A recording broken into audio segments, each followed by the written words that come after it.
wasting my time, because this is literally the first time that I'm talking about Hassan in years. And when I said years ago that talking about Hassan is a waste of time, I was the one who now has to concede that I was wrong. Because it got worse in these years.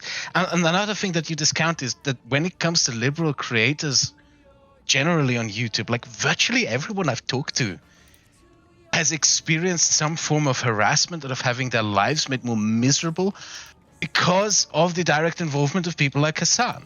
His promotion of people like Bad and Banada. Not just him, by the way, his entire circus promoted this guy while he was doxing, harassing, and trying to have people spotted. Like, these people actively go out of the way to make our lives miserable. Yeah. And I think it's you can't expect someone like me to just turn around and be like, nah, I'm not going to talk about this. I'm going to just ignore this forever. Just to be clear, I'm not where you were back then. It's not about ignoring this. I think there are lots of hold on. Let me piggyback on that, and then you can respond to us both. Okay. It's, again, I do not feel that Hassan and those like him are something that it is a waste of time to cover, because they are always attacking liberals, and they are trying currently, as we speak, to subvert the Democratic Party. And if we have to fight two battles at the same time. We have to fight against Trump and all his ilk, but we also have to fight against these. And it is not a waste of time to fight against these. Destiny, I'm not saying it's a waste of time. I'm not saying these things should be ignored. This is all an argument about time allocation. And if it's like, I see people doing like 80-20 Hassan versus like MAGA coverage, and I think it should be like 70-30, 80-20 in the other direction. Hassan, MAGA coverage? I don't know about you specifically, although I do watch a lot of your panels. But like when it's like, okay, why are we talking about Hassan every week?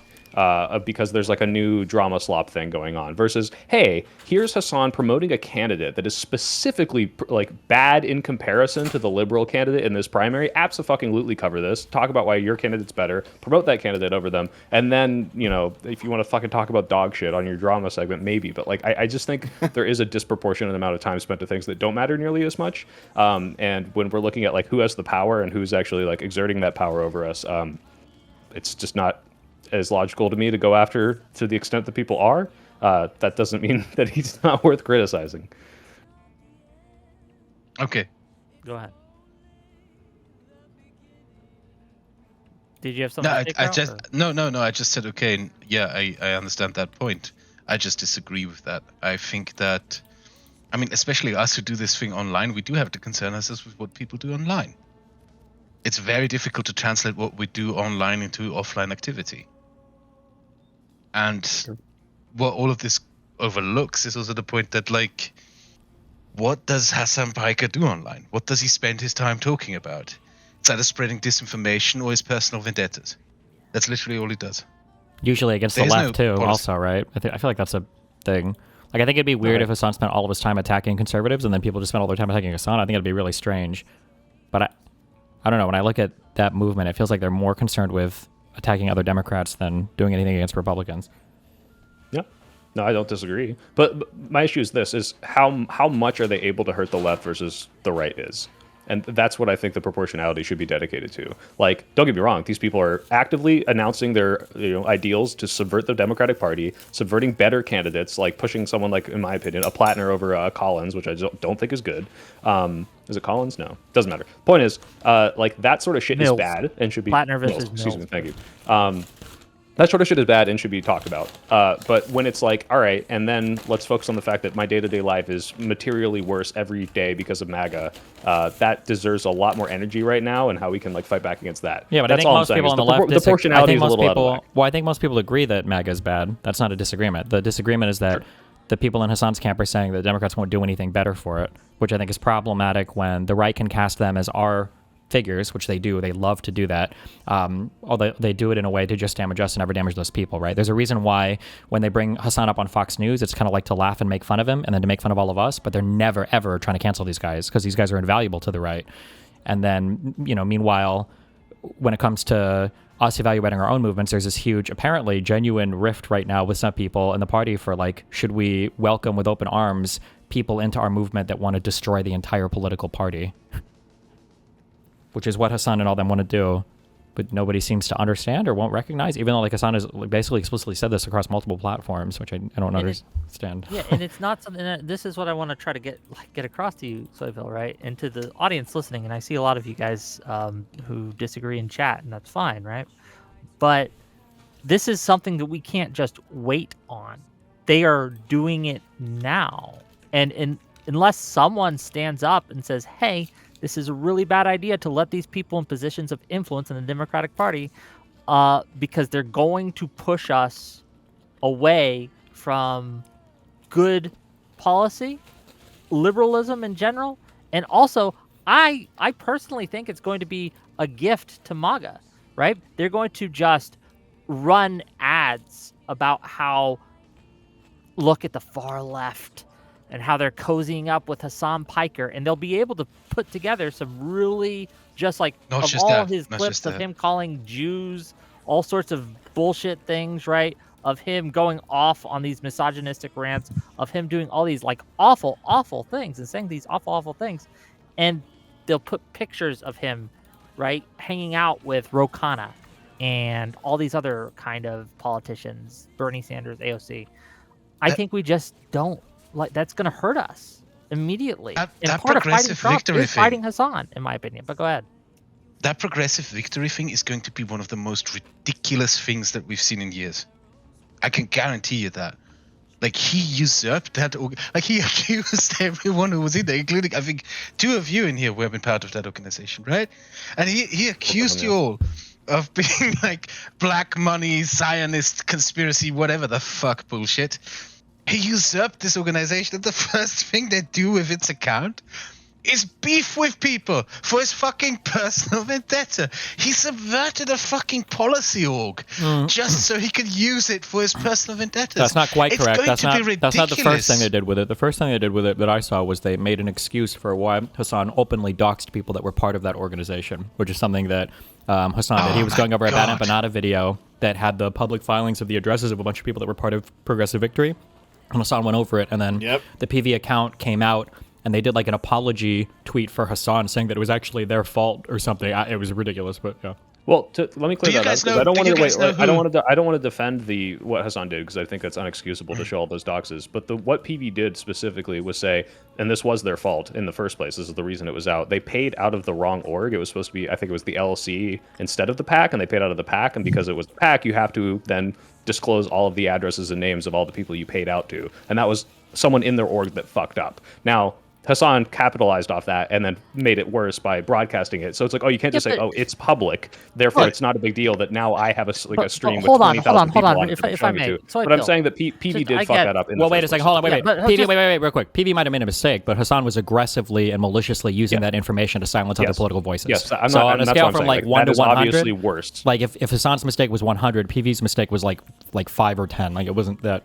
It was. Oh yeah, sure. That's the thing, is he was able to amplify that into a much worse thing, because despite the fact that it's public, it's like, yeah, I can find someone's public information, but if I then broadcast that, even though it's public, no, people aren't already looking for that. Like, he's the one who made that much worse. So PV, I don't think PV should have made that excuse for him. And then they're using the clout of Hassan on that panel that I was just on to be like, oh, well, now we can use this big platform to promote our policies, which to them seems like a better trade-off than dealing with the fact that this person abused their mistake and turned it into a bad thing for all their creators. So. Yeah. You know who Ferenc Gyurcsány is? No. Ferenc Gyurcsány was the Prime Minister of Hungary before Viktor Orban, leader of the Social Democratic Party. So he's one of the reasons why Orban was in power so long. What happened with his situation was he was an incredibly malicious type of person, kind of corrupt. He's the reason why Hungary is so dependent on Russian gas. He made that deal back in the day. And one thing that empowered Orban more than anything else was in 2006, a year after an election in Hungary that he barely won, a secretly recorded recording of him surfaced with meeting with his government ministers, where they talked about how worthless they are, kind of bragged about how corrupt they were and all the corruption that they had gotten away with. And despite all this, he refused to resign. So we are used in our timeline, right? We're used in our day and age of people doing horrible things and not resigning, no consequences, etc., and getting away with it. Trump is a prime example of this. But there's also other examples. Ferenc Gyurcsány refused to resign. For 3 years he stood in office. Then his own party forced him out. And he's the main reason why Viktor Orban back then in 2010 had this enormous election victory, because of Ferenc Kishani. He did this horrible corrupt thing, refused to go, stuck around for several years, and then finally he got voted out of office. And the reason why he then continued to help Orban is he refused to go. Instead of going quietly into the night, Ferenc Kishani formed his own left-wing party, divided the left-wing vote in two. He basically is the responsible party destroying the Hungarian left as a viable opposition to Viktor Orban, and thereby keeping him in power for nearly 2 decades. And this is also sort of a scenario that you have to keep in mind. With certain people who are just really nasty, really horrible, and cling on to power no matter what, right? But they're optically awful and horrible. You will, over the long term, just make things infinitely worse for you if you don't just confront them. That's the point that I wanted to make an analogy with that. Sorry. Yeah, and just to kind of piggyback off of that, like the fact that even after Hassan had abused the people that Progressive Victory were working with, right? It's creators that they had worked with and had made contracts with and had promoted and had, the creators had promoted Progressive Victory as well. To excuse the abuse that Hassan did is a betrayal. It was a betrayal, right? It was a betrayal, and it is a betrayal. And that is something to watch. Again, an organization that saw a man abuse its members, call it dark money shills for Israel, spread all sorts of malicious hate and lies about it, which we had to deal with every day, just to kind of crawl back on their knees and beg for a crumb of clout for him is, I don't know the word for it, but it's kind of disgusting. Yeah, suck my dick. Suck my dick. Fuck off. That's the only thing you have to say to someone like that. He can fuck off. He can take his little pack of idiots and ride off into the fucking sunset. I have no doubt about the fact he's going to destroy that organization. That Progressive Victory group, that's done. He's going to burn it into the fucking ground to serve his personal vendettas. And the only lesson that people like me and others here may have to learn from it is next time around when people like that come around, you always say no. You tell them to fuck off right away. Don't engage them. Don't have any illusions about working like people like that with people like that. Well, I'll say this. The reason I still work with them, and I'm not sure how long that will be, depending on where they go, especially considering I'm seeing more tankie and Hassan's type stuff coming from them, is that they do promote candidates that I like. And I have yet to encounter, and this might be naivety from me, better organizations that take what they're doing and move and mobilize people with audiences like me in ways that I'm okay with. Like, for example, when they did do work in the past, and I do like the work they did in the past, and I do know people that have been in charge of that stuff and have left the organization since. For example, Destiny's canvassing events that helped flip Georgia. Those are the things that I have been like screaming for, and as soon as a better alternative exists, I think I could absolutely snap up on that opportunity. But that doesn't mean I won't hold my nose and potentially do something that I think is for the greater good, unless it's going to hurt in the long run. And I'm open to hearing potential hypotheticals for that. Go ahead, Dev. You wanted to say something? Yeah. I don't want this to just be like a mean 4v1 against you, Soipel, but I didn't think it was against me. Okay, no. So my criticism is a little bit different. Even though liberals and socialists, they're not really ideologically aligned, liberals and socialists are more ideologically aligned than liberals and MAGA are. So I do think that even though MAGA is the greater threat, and more liberal time should be spent critiquing MAGA, the more that you interact with socialists on a friendly manner, I think it's more dangerous, it's more toxic, it's more corrosive to the Democrat Party long term. I know leftists who really had enough of him. Like, I am friends with leftists who, they're mostly volunteers in Ukraine, who are just so fucking fed up with him. And one thing that I know from talking to them, the thing that they all universally tell me when I talk to them is there is fear in leftist circles of speaking up against the Sampaika. That they're scared of talking up against him. That it's basically only us who are able to do that. That he has completely taken control of the online left and sort of wrapped it around his fingers and points it like he purged the online left as well. Let's not forget his buddy Bad Empanada. What did he do for the first few years of his online career? Not only did he target liberals, let's not forget, he targeted leftists viciously. Viciously. People who some of us here might not even like, from Vauch to Merrick DeVille. Like, we shouldn't forget that either. I will say you kind of have to be careful. You're giving Hassan a lot of credit there. It's not necessarily Hassan that's done it. It's that Hassan has kind of been the recipient or the beneficiary of this huge, like, online weird lefty ecosystem that's been set up. That he's now just basically getting to enjoy the benefits of being a part of that. Okay, it's also possible that he's just the smartest grifter. I'll give you that. As No, well. no, he's not a smart grifter. I'm just saying, he kind of pioneered the field of like politics and video games on Twitch. So like that was all true on his own, right? But I'm saying like all the weird, like obsessive, like snarky, dramatic, like doxing, like the people that are swatting me over and over again didn't necessarily come from just Hassan's community. It's like this weird peripheral online tankie movement that has like so much influence in so many different online places. He does seem to be kind of like their figurehead, though, like their chosen avatar, if you will. Yeah, at least from my perspective. Mm-hmm. Yeah, And- it's like He's aware of them and he People always- weaponizes them for sure. Yeah. Oh, yeah. people always cringe when I say that, but it's like a Stalinist personality cult, where you can justify anything you do. It's like a fucking parody of a Stalinist personality cult. The dear leader, like how many times have you encountered people who say, but he's such a great symbol of the left. He's such a great representative of the left. The dear leader this, basically. And I'm doing Himbo this for the Stalin. left. Yeah, he's Himbo Stalin. I think we're mostly in alignment of the things that need to be fought against, especially with someone like this subverting a leftist movement. I guess maybe, Destiny, you can speak on this, because I think you've even maybe said this before. Do you think, and I'm going to shit on Dan a little bit, but just because he's like a prime example of this, some people do have like Hassan derangement syndrome. You were talking about things that you just don't need to, and spending a disproportionate amount of time on things that are not, hey, this is an important pushback against this movement in the left wing, but like, oh boy, look at this silly little thing he did that we can call out for a week, right? Yeah, a little bit, but whatever Dan went too far on, Hassan does that on a regular basis, and you guys all give him a pass for it. I'm not entirely sure why. I won't give him a pass for that. You do, though, because you're willing to work with him. When am I willing to work with him? In what capacity? Was that a serious question? Yeah. Like, do you mean like being on the panel with him? Didn't you? Yeah, didn't you if just Hassan like said, one day I ago? will start an org to... Huh, sorry? Yeah, just one day ago. I mean, what do you mean? All the progressive tanky people were there. When he was on that panel, and Mike was, and all those people that I didn't like, I'm shitting on them in chat. I'm like, I don't like these people, but I'm willing to... Like, if there's like an Operation Barbarossa fucking type thing, where Hassan says, I'll pour $2 million into a canvassing event for Senate Democrats in general races, absolutely I'd work with him. But like, the question is... that's a one-way street, right?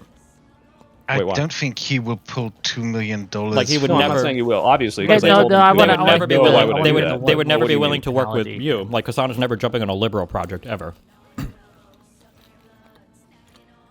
Yeah, if I thought that working with Hassan could get my goals done better than not, did I not do it? And I guess that's my question, actually. Well, That's so not here's a here's definitive the position I'm well, I holding. mean, like, so the counter question would be: let's say that tomorrow, okay, Fuentes is really upset about everything that Trump has done. He's joked about or talked about voting Democrat. Let's say that Fuentes starts up like a pro-moderate Dem coalition or whatever, to fundraise or whatever. Would you be part of that panel thing, org thing, speaker thing? It would vehemently be speaking out against him, but if he's giving us money, it would be hard to turn that down. Really? Yeah, like if Elon Musk wanted to donate to the Democratic Party right now, I would probably accept the money and work vehemently. Well, we're not talking about against him and his donations. We're goals, talking about right? first of all, Hassan didn't donate anything, so I don't know where that comparison is coming from. I'm just saying, like, That's a probably panel. true. He didn't actually. Well, it's definitely what if true. they have- But I'm saying, like, what if if they had, Fuentes like, made a- like a speaker panel and he called it "Progressive Destroy Trump Victory" or whatever, would you join it and participate in the same manner? I guess not. But also, to be clear, Hassan didn't make this panel. Hassan was invited on that panel. Okay. Well, if Groypers made the panel and then Fuentes went, in the same way that Tankies made this panel and then Hassan went. See, that's my issue is, like, if you could sell me that PV was primarily made of tankies. First, when I joined PV before they had a lot of, like, regime change stuff, it was people that explicitly, when asking me about my politics, said, as long as you aren't anti-electoral, we'll work with you. And I'm like, what do you mean by that? And they're like, Hassan, right? So that was the previous, like, admin of this group. And now it seems to shift a little more Vashi, which I'm not as happy with. But if they're, like, partnering with Hassan on a panel to be anti-war versus Hassan is a primary and member figurehead of this group and we are endorsing all of his politics, I think those are two different things. So if it was Hassan's audience primarily making this panel, I would agree with you in the same way that that would be analogous to Groypers doing it. But when it's people that would like invite him on, I think that's a little different. Well, Soypill, do you believe that your interaction with this group is better overall for the liberal project than it is for the socialist project?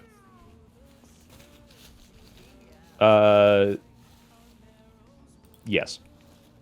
I think the candidates that are being endorsed and given money to overall are people I'm happier with. I like Oliver Larkin, I like Rokana, but Oliver Larkin does go on Hassan's stream, right? And then they have people like Mike from PA and Hassan on this panel. I'm like, I'm not happy with this. They have some candidates on there that were saying some pretty wild shit that I'm like, not really happy about this. And that's why actually, when people are posting that link that's like hey, go donate, that stuff is distributed equally to those candidates. And I said, guys, if you like a candidate on here, don't donate to that. Go find that candidate and donate to them. Don't do it equally.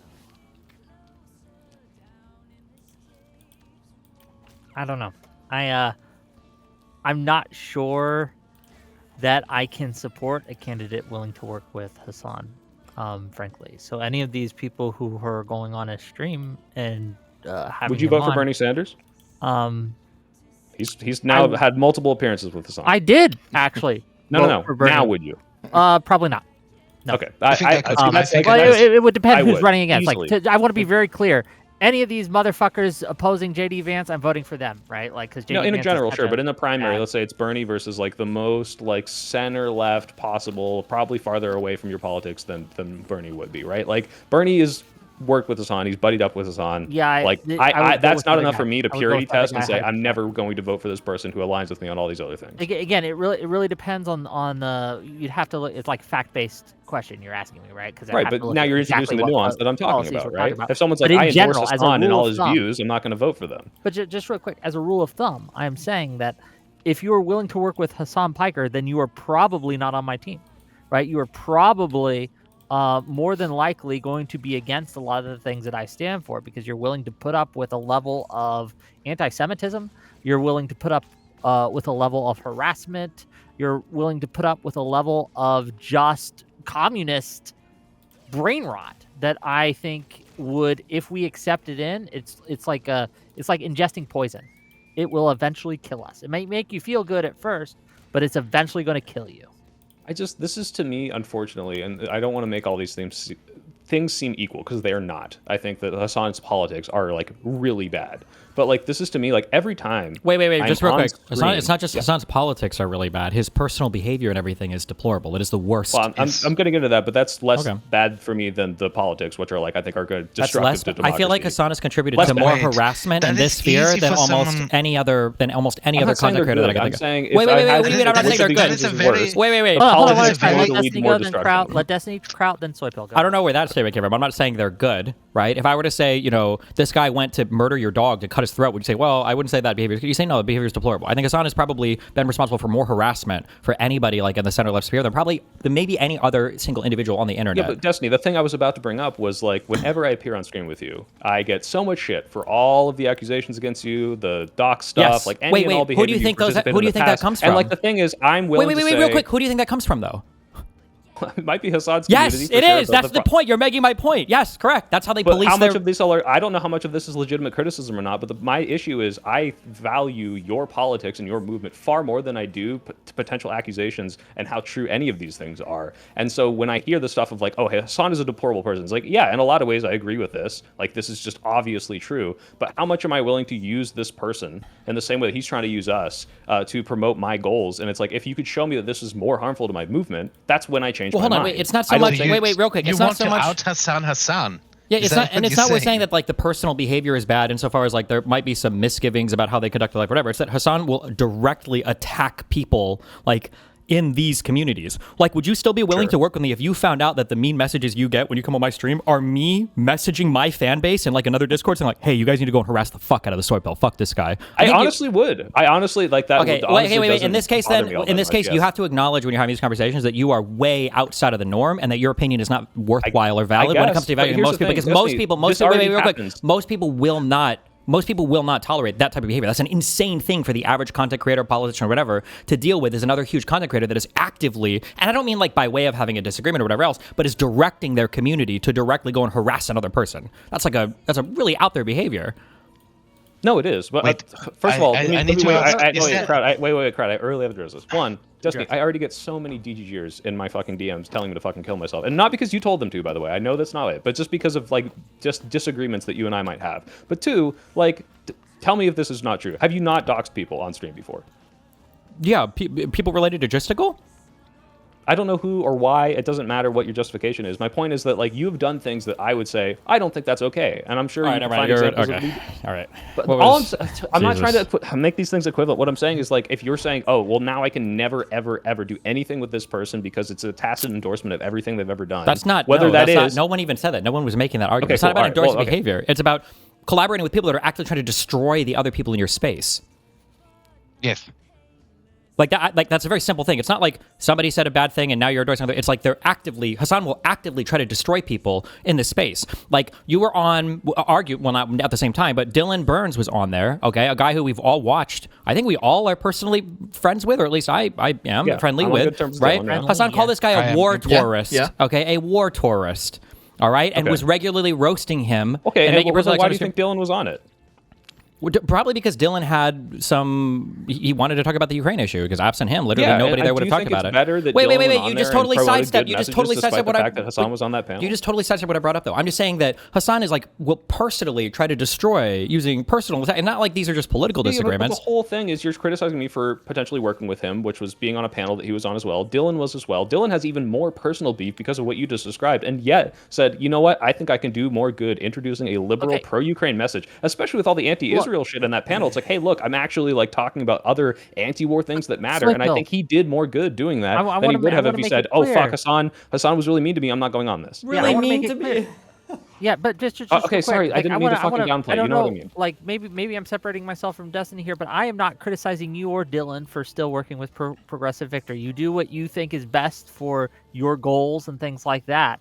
And wait, to be clear, if you can make me a compelling argument of why this is ultimately more detrimental, I will stop doing it. Just let me finish, right? That's not why I'm here today. I'm not here to like deconvert you from Progressive Victory. That's not the point of what I'm talking about.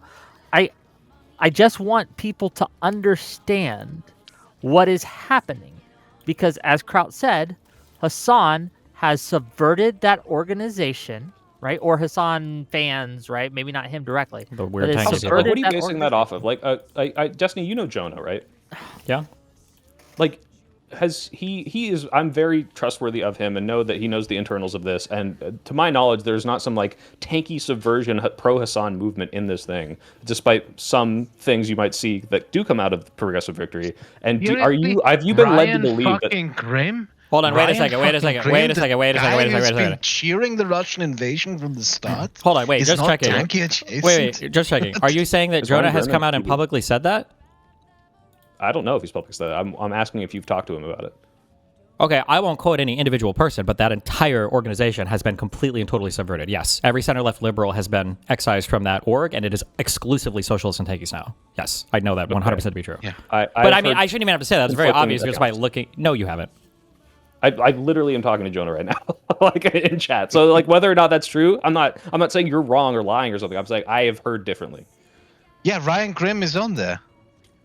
That guy, the night the fucking tanks rolled into Ukraine, his fucking nasty lectures on how all of this was the Americans' fault, that the Ukrainians won't last and should surrender, fucking seared into my memory. Fuck that guy. Fuck that guy. Well, I guess, Soipol, the way that I would look at it is, if you think you can do good by I don't know. I don't know. Turn around and suddenly your community is like 80% tanky, you should probably double think it, you know? I don't think most, if any, of my community is tanky, but we'll see. But wait, Kyla, back me up here. I'm not accusing you of that. No. You don't have to, because I just know it's not true. But even if you did, hey, Erudite. Hi. What do I back up on what? Primarily tanky right now? I would say so. If you have Ryan Grimm yeah. Did you see my beautiful I'm sorry, hold on. I just want to say just real quick, because you're saying Jonah's in your chat. I was just in a meeting with Jonah 3 hours ago. It is a primarily tanky org. Yes. Like, so I don't know what he's saying in your chat, but yes, 100%. Literally, 100% is a primarily tanky org. I'm going to read you Jonah's words. Okay, verbatim. read them. Yeah. You are conflating tankies and socialists. Socialists, yes. Tanky, no. It's pro-electoral socialist. It's yes. Democratic socialists. There are definitely pro-electoral socialists, and there are definitely probably accelerationists that would love to co-opt the socialist space. Sure, those people are in Can there you tell me what exactly Yeah. the point of democratic socialism is if the only thing you get to vote for is who is on your firing squad? 2 purposes. Number 1, you can be a communist without having to outline your power level. Number 2, it's for coward communists who don't really actually want to. Why don't hold on just real quick? Okay, We have Jonah. that's the We can take. bring Jonah on and ask him. I keep telling him he should come on and clarify this. But Yeah, I he don't wants know if to. he wants Oh boy. Okay. Oh, hey, we there we go. go, buddy.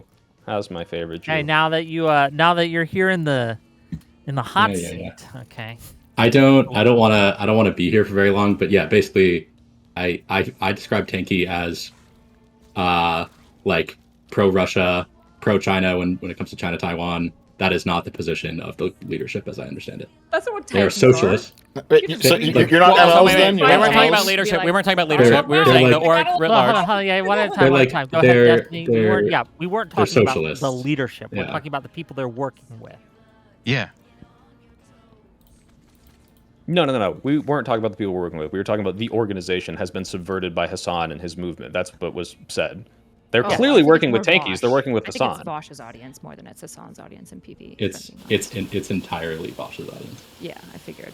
But Yeah. Vosh is a tankie. Or as close Bosch as is you can be I without don't being know. one. I haven't Is he? watched I would Vosh in a say. long time. I don't think he is. No, I don't Does he think want to is, get no. rid of private property rights? Well, yes, he does. That's yeah. not what a tankie is. That's what I I would think he say is it's now. definitely moving. Well, I didn't say that's a tankie, but it's definitely moving you in the tankie direction. Oh, absolutely, yeah, but that's Wait, social. how are we Which defining we- tankie? John then? is- Have we done this? When I think Like tankie, I Marxist think like Leninists, yeah. USSR apologist, like communist An China ML? is great. Like Yeah. MLs, like Lenin is good, Stalin is Oh, good. let me give an Marxism, example. like- Well, Let me- there's let me direct give an examples here. There's Ryan Grimm, who, ever me since give an the first example. Russian tanks rolled in, has been on Russia's side. Yes, please. Ryan Grimm does not run Progressive Victory. I'll give you an example. But They're you supporting promote him. You Cat- have him on.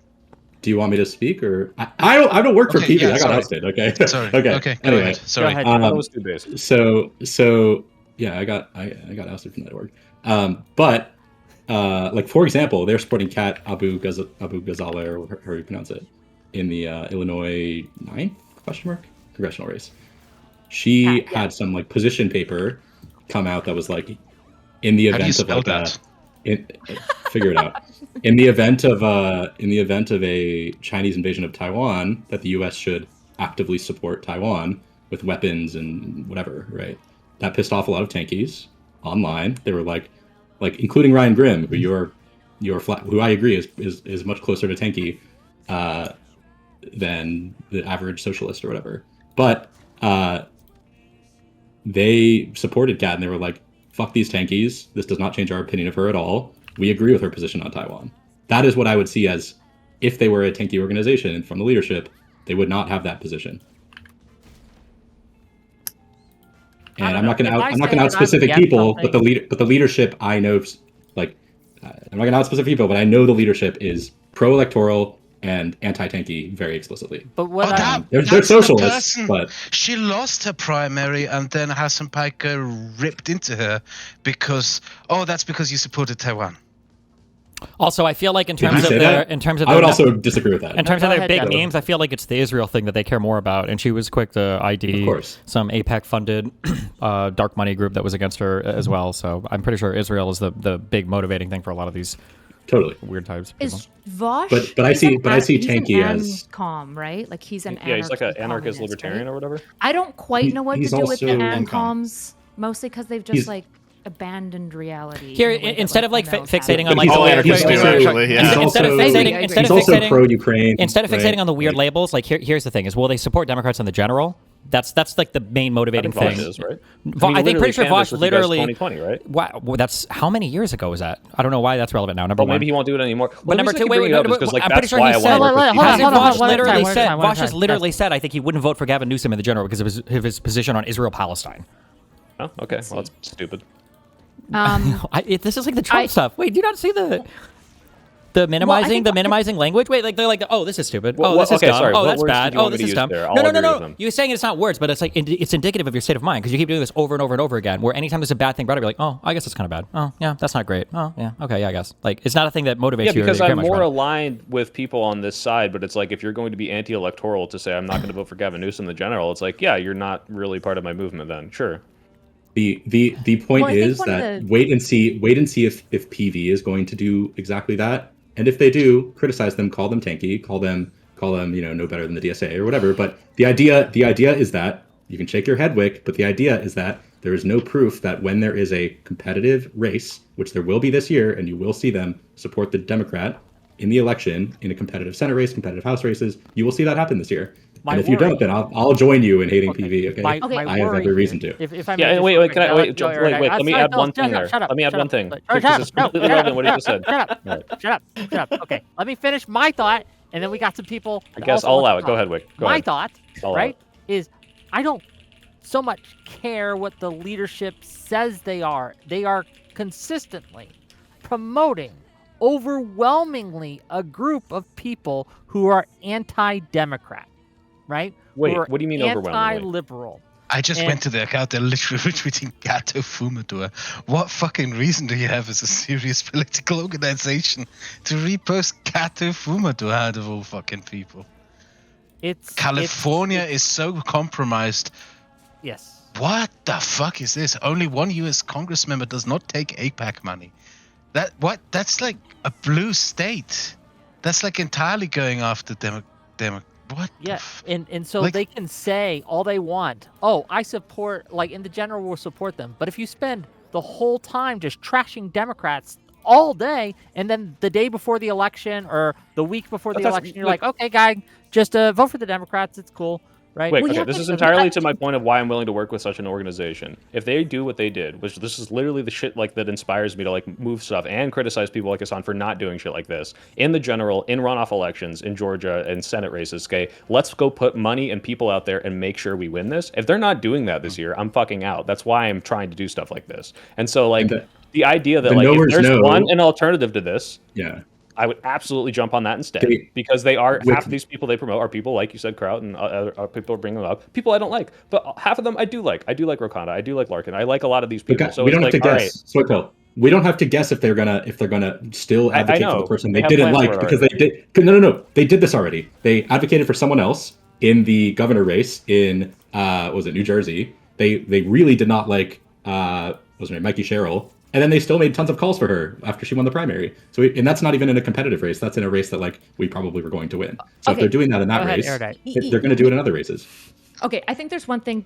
There's a couple of things to keep in mind. Number one, the incentives, right? We need to be aware that anytime there's a progressive, more socialist camp within the Democrat Party, the main competitors that they will have in any type of election is in a blue state where they can run against Democrats. A progressive is almost never going to be running against a Republican. It's exceedingly rare. I think the only time we've seen states go from Republican to like socialist is Alberta with the NDP. And that was probably a fluke, right? So the incentive structure that we have to remember for progressives is their main competition is Democrats. It's us, right? And so I'm not opposed to people working with, I don't really care that much. I think one of the things that we need to be aware of when we're working with socialists is we have to be very clear that we're not in the same camp. If they want to take away private property rights and we don't, we can work with them on certain aligned goals, like getting a Democrat instead of a Republican. But we have to be aware at all times that when we're working with them, we are conferring them power, and there are certain powers that they would want to utilize that we are diametrically and vehemently opposed to, and most moderates that would vote for us are vehemently opposed to. So I think that this is something really, really important to keep in mind. I guess to speak to progressive victory, I think the biggest issue that's happened here is that it, in the federal election, was dominantly floated and supported by liberal content creators in social spaces, dominantly being Destiny's community, but a couple of other communities as well that were also liberal. And it so quickly flipped hard on them and kind of denounced them and pushed away liberals in a way that I think is extremely distasteful. And it is exactly what we should expect from spaces that get captured by socialists, which is why you can work with them, but you need to be aware that you're basically in bed with the devil. And you need to be very cautious about it, because if you're fundamentally opposed to certain rights being removed, like property rights, they are opposed to you necessarily. Any other questions for me before I leave? Not for me. All right, cool. Bye. Anything Bye, else John. you Love guys you. say? How many All right, Israeli shekels did you get paid for this showing? Ah, he's gone. I knew he would run away into the tunnel. Of course he did. Into the tunnel with he. But yeah, I think Erudite kind of hit it on the nose. The socialists aren't competing against MAGA; they're competing against Democrats for the same space. They want control of the apparatus, the institutions that Democrats have built and set up, and they can't get it from Republicans, but they can get it from Democrats, and they will. I think that absolutely might do be true in some blue states, but I'm not convinced that this is true overall. I've had conversations a while ago with someone who works in like a policy think tank. He probably hates that I bring this up or him up. So he told me that there's a chance actually for the first time in decades to turn a substantial amount of Utah blue, because the Mormon community is at this point just completely disgusted with Trump. Just the complete moral debauchery and everything. And there's that more and more Mormons in Utah vote blue, and there's a chance that you could potentially even flip the state to something. But you're not going to flip that fucking state with someone like a Hassan Piker. So it's varies from region to region. You have to go from district to district, from state to state, look at what local voters want, etc., etc. If you run a Hassan Piker candidate, Texas, in Utah, you're just inviting yourself to lose. I mean, yeah, maybe there is a socialist who stands a chance in a place like Maine, Massachusetts, etc. But just they want everything or nothing. They don't strategize. Everything or nothing. Here's my question, because obviously, Kyla, I agree with the idea that like these people's opponents are Democrats. They're running in mostly safe blue districts because they're never going to win in the competitive one. Is there a liberal alternative group that excises people like this, that is doing the same stuff that I'm attracted to, which is mobilizing online audiences and communities? No, because it always gets co-opted by people like you who always say we should work with tankies and socialists. People like me, dude. You did it in 2020. That's what inspired me to join it, dude. Come on. There's two things. Number one, liberals is dominantly, especially, so like, yes, Destiny, you're this like liberal alternative, like dark space that's always been like woke and whatnot. But the dominant liberal actual like space has been filled with a lot of academic types who have been too afraid to stand up to socialists because they're very cowardly. Liberals just like want to stay in their institutions and be safe, and they've got the best policy, and I love liberals, but they're very cowardly, right? And so what they did is they shook hands with the socialists because the socialists were cool, and then they said to everyone, we're just like them. And they were fucking lying the whole time. And that's a really big problem. So they did get it co-opted, but in part it got co-opted because liberals are terrified of supporting each other, and we're terrified of pissing off socialists. Well, what are the lose that base? Yeah, just to kind of I see it just a smidge differently. Because before 2016, it wasn't like this as much. There was some. But what happened when Trump won the first time is that liberals legitimately got scared. They thought they had it in the bag, right? They thought Clinton was going to win, right? They thought, okay, we have a formula. Obama had already won twice. We know what to do. We know how to handle these things. We have a great pitch. The people love it. We're going to win. And when they didn't, it shocked them. And they made a deal with the devil in a lot of ways, because there was these socialists, these kind of tanky types in the wings who'd always been kind of trying to get power in the space. And they said, you know what? You guys failed, but we could win for you. And we let them into positions of influence, and we started listening to them. But then other than that, I agree with what you said. A lot of liberals became scared to kind of stand up to them. And now we have a problem, right? Huge problem. Okay. A huge problem, and the answer isn't clear. Like the answer isn't never working with them. Obviously, it is. That is the answer. It sounds like it is. That is literally the answer. That's the only answer. No, like there is no other world where anybody would be okay with a group of people who are explicitly saying, we want to come in, we want to co-opt and destroy your movement, we want to do everything we can to funnel more people to our extreme side, and we're not going to support you in the general. And then like, okay, let's work with those people. But that's the thing. Let me clarify what I mean. Candidates in the general for competitive districts. I'm not talking about Hassan specifically. I'm talking about Vosh if he says the same thing about Gavin Newsom. I'm talking about PV that is putting this money behind mobilizing people to get Democrats elected. Liberals should abandon PV, if I'm being frank. Like, that would be my position. Hassan's please and give me Vosh's, an alternative organization that's doing what they're doing. I will join if you have a better one. That's what I'm saying. Like, and what is your prescription for someone like me who is like, I don't like these people. I don't want to work with them. Well, what is the current PV doing? Or what is the thing we're looking to emulate or whatever? A collectivized group of phone like, left banking, content canvassing, creators door doing- knocking. Wait, have they done competitive that? districts and Did they general do that much? elections. Did they do that much once they became like tankified?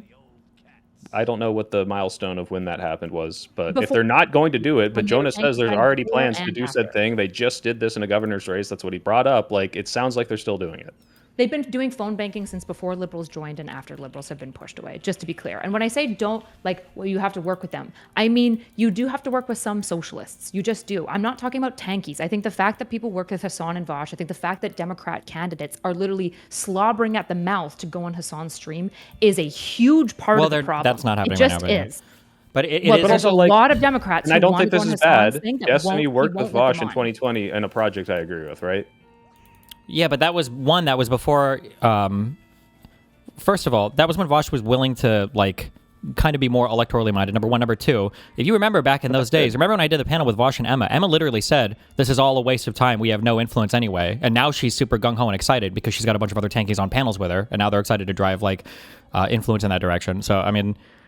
Like we can go and look at all the people invited. Like these are all like pretty hardcore, like single issue Gaza genocide, like both sides of the same type voters. Like All of them? I said most of them. We can look at all the people on the panel. Most of them are probably like that. We can go back and recount up all the people. But like 90% of that PV thing was like about Israel. Like that's almost the only thing anybody was They're talking very about. Israel brain, and I agreed with you there. But it's like, okay, if I'm going to look at like the majority report and disagree with like not a lot, maybe like 30 to 40% of like Emma's takes, and still say, hey, these people are still electoral. These people are still promoting good policy. These people are still trying to get the general like promoting Kamala. They're going to promote Gavin, even if it happens. Like I don't agree with Matt. Matt's like super tanky, but like Matt's the guy in the back who doesn't even have a camera. Like, do I just write these people off completely? Well, no, and if you feel like you where do I agree put with my energy? if you feel like you agree with I'm about not or a gonna little tell bit, you what to do. if you feel like you agree with about like 50% of what Emma says, then you're probably on that team. That's like the side that you're on. But then I just don't know why you either don't recognize it or you're also a mask on, or Do you like think- Emma is I'm gonna legitimately tell you fucking what- retarded. Like Wait, Emily is wait, basically wait, one of the wait. most retarded people in media right now. And if you find that you're Wait, like wait. agreeing with about half of her Are you talking takes, about Emma then Vigeland, right? Yes. True. Yeah, Emma Yes. Vigeland. But I Yeah, want she has a bunch of to fucking stupid takes. I don't think they're the please. majority. I want to hear from Kraut because he's the guy invited on. No, Well, I'm just hold on, surprised because like, you said that- Kraut, please, I need to address this because, like, okay, Yeah. Destiny, I know you've moved further away, and I think Sam has moved a lot further left in ways that I don't like. But like Sam Cedar of Majority Report, like you respect, I respect definitely as someone who like I think is very well read and analyze these things mostly with a pretty level head. No. And if it's like, all right, if this guy's promoting it, I usually agree with most of this person's takes, if not. No, I don't feel that way about any of the 80%. majority report. No, the majority report Not at is- all. Like you no, completely absolutely not. flipped on Sam. Yeah, 100%. You can't have that many bad people around you for He- that long and then like bear none of the Like responsibility or radiation. brunt of. Yeah, that's just insane. Yeah, there's a reason why these I mean, people well, are. it's wild to me that like I think if anything, my view of this is similar to your your description of how this has gone, which is Sam has taken a bunch of positions I don't agree with over the years and has moved farther away from where I would agree with him back maybe 2018 time. But to say like, hey, I used to really respect you and now I have 180, I don't agree with a single thing that you're talking about or promoting. I just think that's insane. Like that's not. I don't think. Yeah, I want to you give think it. that. I want to give it to Kraut, and I gotta use the restroom real quick, so I'll be right back. So Kraut, go ahead. kind of lost my train of thought. I'm Sorry. sorry. Yeah, no, No, I don't interrupted worry. Fuck, where was it? Since you brought up Sam Cedar, he also did this thing of blaming the Russian invasion of Ukraine on NATO expansion and blah blah blah blah blah. He also did that thing. Really? Yeah, they're all he anti-America. also did All that. of those people are like they hate the West, hate America. Everything Yeah. that is related to it is like evil and bad and terrible. I think what I wanted to tell you is I see no obligation for people like the way all of this transpired, this takeover of Progressive Victory, and the first thing they did, right, was not like you keep talking about as if this was a policy organization, but one of the main reasons why we're talking here, certainly the reason why Wick invited me in here, was because the first thing these people did was turn around and attack their enemies. The first fucking thing they did was going after their personal vendettas, etc. It's the only thing they fucking do all the fucking time. And when you keep saying this thing where you say, oh, you need to work with people anyway, even if you have disagreements. This isn't just about disagreements. These are people who like talk about the way they engage with us is not a disagreement. It has the goal to have us annihilated. Their goal is to annihilate the center left, to annihilate the center in general, to drive it out of the political conversation. And as someone who is in the center, I see no reason to engage with someone like that, no reason to work with someone with that, even if there is some sort of supposed common goal. And I can't even think of what the common goal supposedly is right now. Okay, well Because then I this is don't a see question. many common Crowd, goals. then this is a question for you and Erudite. Can I pose a question just because I barely women, ended up? men are talking. Go ahead. And I know my mic is soft. I'm just genuinely curious your guys' thoughts because I don't think I actually know the answer, and I don't think it's obvious that there is a super clear answer. When you guys think about like how to party with, when I look at the right, for example, like MAGA, there's a lot of like unions that got built, even though we're now seeing they're actually very opposed to one another and they have a lot of issues, right? And I understand MAGA's super retarded, we all hate them, blah, blah, blah, all the things that you guys need to say of like, yes, we fucking hate MAGA. The question that I would have is essentially, is there some level of like political unification on the left of like activating the left that has to happen where we do have to essentially break bread to some degree with people who are enemies? My question would be, but should you just keep in mind that there are enemies? Are there certain people that we can work with that are in like the we've gone. I feel like we've tried. Look at the MAGA coalition. Look at the MAGA coalition. They never emphasize their disagreements. Yes, and also they defend all of experts. themselves. They defend all of themselves no matter what. They're always got each other's backs, and they all support the candidate. That's the difference. On the left, these people do not support the candidate. Like you can't have. Like there's just no serious political commentator that was not like valiantly advocating to vote for Kamala Harris in 2024. Like anybody who was not on that page, like shouldn't have a voice in any left-leaning movement unless they were like 12 or something, right? Unless they were a literal child. Like that's insane. I agree with that. Now my question is, if I'm someone who's trying to emulate the type of stuff you did in 2020 and say, look, now I have an audience, now I have money, now I want to do something and actually get Democrats elected, and there's this organization that I should not work with because they have people like that in it, or work with people like that. What do I do with all that time, money, and energy if I can't form my own organization without the money or the time a potential or the answer logistics? for you. Go ahead. A buddy of mine says that there is a alternative to progressive victory, and he wants to give a quick pitch for it. Right, so I'm going to bring him on, and he can maybe pitch it to you. Sure. Flow Trace. Oh boy. Yo, what's up, Wick? Yeah, you got something to pitch to Buddy Soypil because he's asking for alternatives here. Yeah, no, I would say you should go to digitalgroundgame.org. It is an organization run by a lot of us who actually did the PV program in 2024, and we're looking for, no shade or flame on PV necessarily, but looking for more of a center-left way to do similar kinds of that work, mobilize online communities, streamers, to do canvassing and stuff like that. It's pretty awesome. If you want to check it out, digitalgroundgame.org. We've got a Discord where everything happens. Is this a Z's thing? No, it is not. It is, I know, a very unfortunate name. It is, it's completely different. It's very similar. Z's is National Ground Game. Ours is Digital Ground Game. They are very similar names, and we love Z. We're great friends, but it is a totally different thing. We're all about organizing online communities, whether that's getting them to go show up to their local things, like we organize lots of people to go to No Kings, or get involved in local Democratic parties, or more big things like canvassing events, canvassing houses, things that you've seen from sort of this online space previously. So if anyone wants to get involved, we're always more than happy to have more people pitch Add me in. on Discord, send me a message. This is a better alternative. That's what I'm looking for. That's what I've been asking for. But yeah. Thanks, Flow Trace. We're gonna let you go now. Appreciate it, Wick. Have a good one. Bye. Go ahead. So should our only relationship with anyone, I guess, where's the line of where we would say, at this point, this person is shown to be so caustic that we can't? Is it not they getting support the behind candidate. the dominant candidate? Yeah. I'm going to draw this line. I'm going to draw this line. Does the candidate have to be Gavin Newsom? No, it doesn't or are matter. we It far literally enough away? doesn't matter who the candidate is. None of that was a consideration for people on the right. Every single person there, you cannot name, even the centrist people were supporting Donald Trump. Nobody was not supporting Trump. Are you talking about people on social media now? Or are you talking about candidates? It could be no. I'm saying in terms of who the not you. I mean, Erudite. Sorry. I'm asking. Drawn a line of association. I'm asking which social media creators, specifically, we should be associating with. Okay, the line that I've drawn is that everyone who in any capacity promoted bad empanada can burn in hell.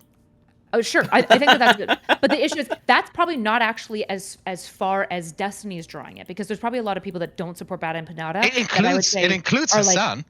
I agree, but there's but there's probably a lot of people that don't like bad empanada that are somewhat like still masturbatory about like being anti-American, or like are very negative towards Gavin Newsom or any other strong like. I still have to encounter that person. Another line I would draw is Ukraine. Everyone who is on, that's probably because it's more closer to me. Everyone on the wrong side of the Ukraine issue can go to hell. And basically how you treat your opponents. I mean, one of the greatest what do you things mean about by being that? Can you elaborate on that bit? Well, one of the greatest things about being a liberal is that it's universalist. It's seeing the humanity in your opponent, seeing the humanity in those you disagree with, appreciating disagreement. And when you look at like the Hassan sphere and the general sort of vicious, toxic leftist sphere around him, they obsess only with enemies and how to annihilate their enemies. That's not like anyone who thinks in those ways, anyone who engages politics in these ways, who only draws the distinction between enemy and friend.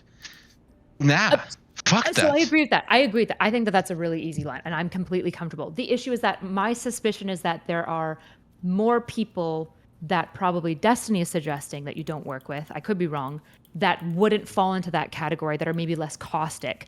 But if you, like, for example, typically one of my biggest lines is, do they want the eventual erosion of private property? Then I don't really think that they're on my team. The issue is that only private property? What you have this funny thing with that. What is it with you and private property? It's a pretty good rule of thumb. It's usually a pretty good rule of thumb. Usually people who are going to be anti-private property just like are going to be fundamentally like pretty open to tanky stuff. I just like find it's a good rule of thumb. That's all. Okay. And it's a policy I'm very opposed to. Okay. I think we all have these. I might have even more kind of lines, but there's a different. I just also want to make a distinction between a difference between like anyone who wants to vote for my candidate, I will take your vote. It does not matter if you want to vote for them, cool. But when it comes to working with you, I have a much higher bar than. Am I willing to collaborate with you? And I'm not just talking have you on the same stage as me, because I can have people I disagree with all the time. And I do have people I disagree with all the time that I would never work with, but I will engage with. But if you want me to collaborate with you and to go to your event, to promote your event, to basically be a figurehead or be part of whatever thing you got going, you do have to be liberal in nature, right? At least for me. And that's my line. I don't know what everyone else. What about you, Mr. Soy Pill? What are your lines? Where would you say I'm not going to work with this organization anymore? I think definitely one of the lines, I don't know if it's the threshold, but one of the lines is if you're unwilling to support the Democratic candidates in the general because it's not your preferred, SOC Dem-SOC candidate or whatever the fuck they're trying to push in the primary, then you don't support us. You're just using us to support your candidates and then dipping immediately. I think Hassan clearly has indicated that he would do that, clearly, like based on all the rhetoric. So that's someone like if it was his org, then it's like, well, I know you're not going to help us when push comes to shove. But it seems like PV is going to do this, or at least has been doing it. And if they stop doing it, that's definitely a line. What does it mean if PV is willing to do it, but if 80% of the people they work with aren't? Doesn't that just mean when it comes time for PV to rally support in the general, they're just not going to get any support for it? If that's what I see happening, then by then it's too late. Wait. When you keep saying if that's what is happening, by that point it's too late. You have to be able to evaluate. It's too late. Well, like if everybody were to spend 5 months working with PV, to do something else, then yes. No, I'm saying if it was 5 months working with PV, and then by the very end of like we're coming up to the general for the primary or for the midterms, and then it's like, oh shit, these guys aren't backing anybody else. I've made a mistake. At that point, it's too late. What have I lost by contributing energy and time to them? By contributing energy and support to people who are actually pushing for Democrats to win in the general. Right, but if they didn't win, and if they're not going to help my candidate, and if there was no better alternative to me, ultimately it was a fruitless effort, but I haven't like made a choice that fucked me. It was just, oh, it turns out you're disingenuous, I'll never work with you again. But if it was, I had to choose them over an org that was actually going to do what I wanted to accomplish, that would be the lost opportunity. Okay, so the thing is that there's no other conceivable place where you can put your time right now besides an organization that's filled with people that want to destroy the Democratic Party? Until this DG digital ground game thing was brought to my attention, there wasn't a clear path forward here. And now it seems like, okay, yeah, if it's a zero-sum game between dedicating my time and energy, I'm definitely picking the one where I'm 100% sure they'll vote for the Democrat and push for the Democrats and has an audience that'll promote that Democrat in the general. Then apparently this one who you're skeptical of, but I have yet to see evidence that they won't do that. What was the example that guy gave earlier about, what was it? Let me look at this race that Jonah gave for PV supporting somebody in a general. I don't remember the which state it was the governor's race in. No, but he talked about phone banking, and to me, phone banking just isn't enough. I don't know. That's me, but whatever. Well, what are you eating? I'm curious. Is there anything? Can we find? Is there anything on like PV's like Twitter or anything about them promoting this at all? Like, is this anywhere? Did this actually happen in a meaningful way, or? I'm double checking. Yeah. Because this was an example that was brought up over and over again. Like, oh, well, they supported this. SHERILL.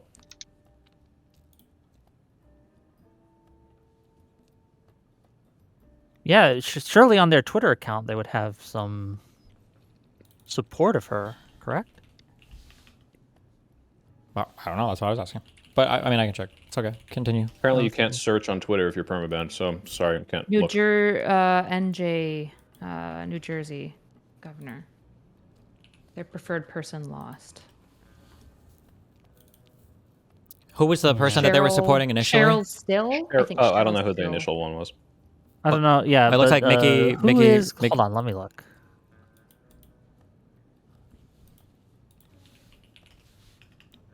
Okay, so they had a I think I'm understanding this. They had a progressive candidate they preferred. That person lost, and then they made calls for the Cheryl Still. Mickey Sherrill is the New Jersey governor. Mickey Sherrill. Mm-hmm. Yeah, do we see any promotion on their site? Do we see any promotion on their socials? Do we see any promotion of this? Well, if they legitimately did phone banking, they might not have a ton of promotion. Unless we just think that Jonah's but I can about it. point to you promotional material that they put out for the primary candidates, right? Like, so the primary candidates that were running recently in the election, I think in Chicago, I believe it was. Can we point to promotional material of a similar nature to Mickey Sherrill? I can ask them. Yeah, just involved in this. I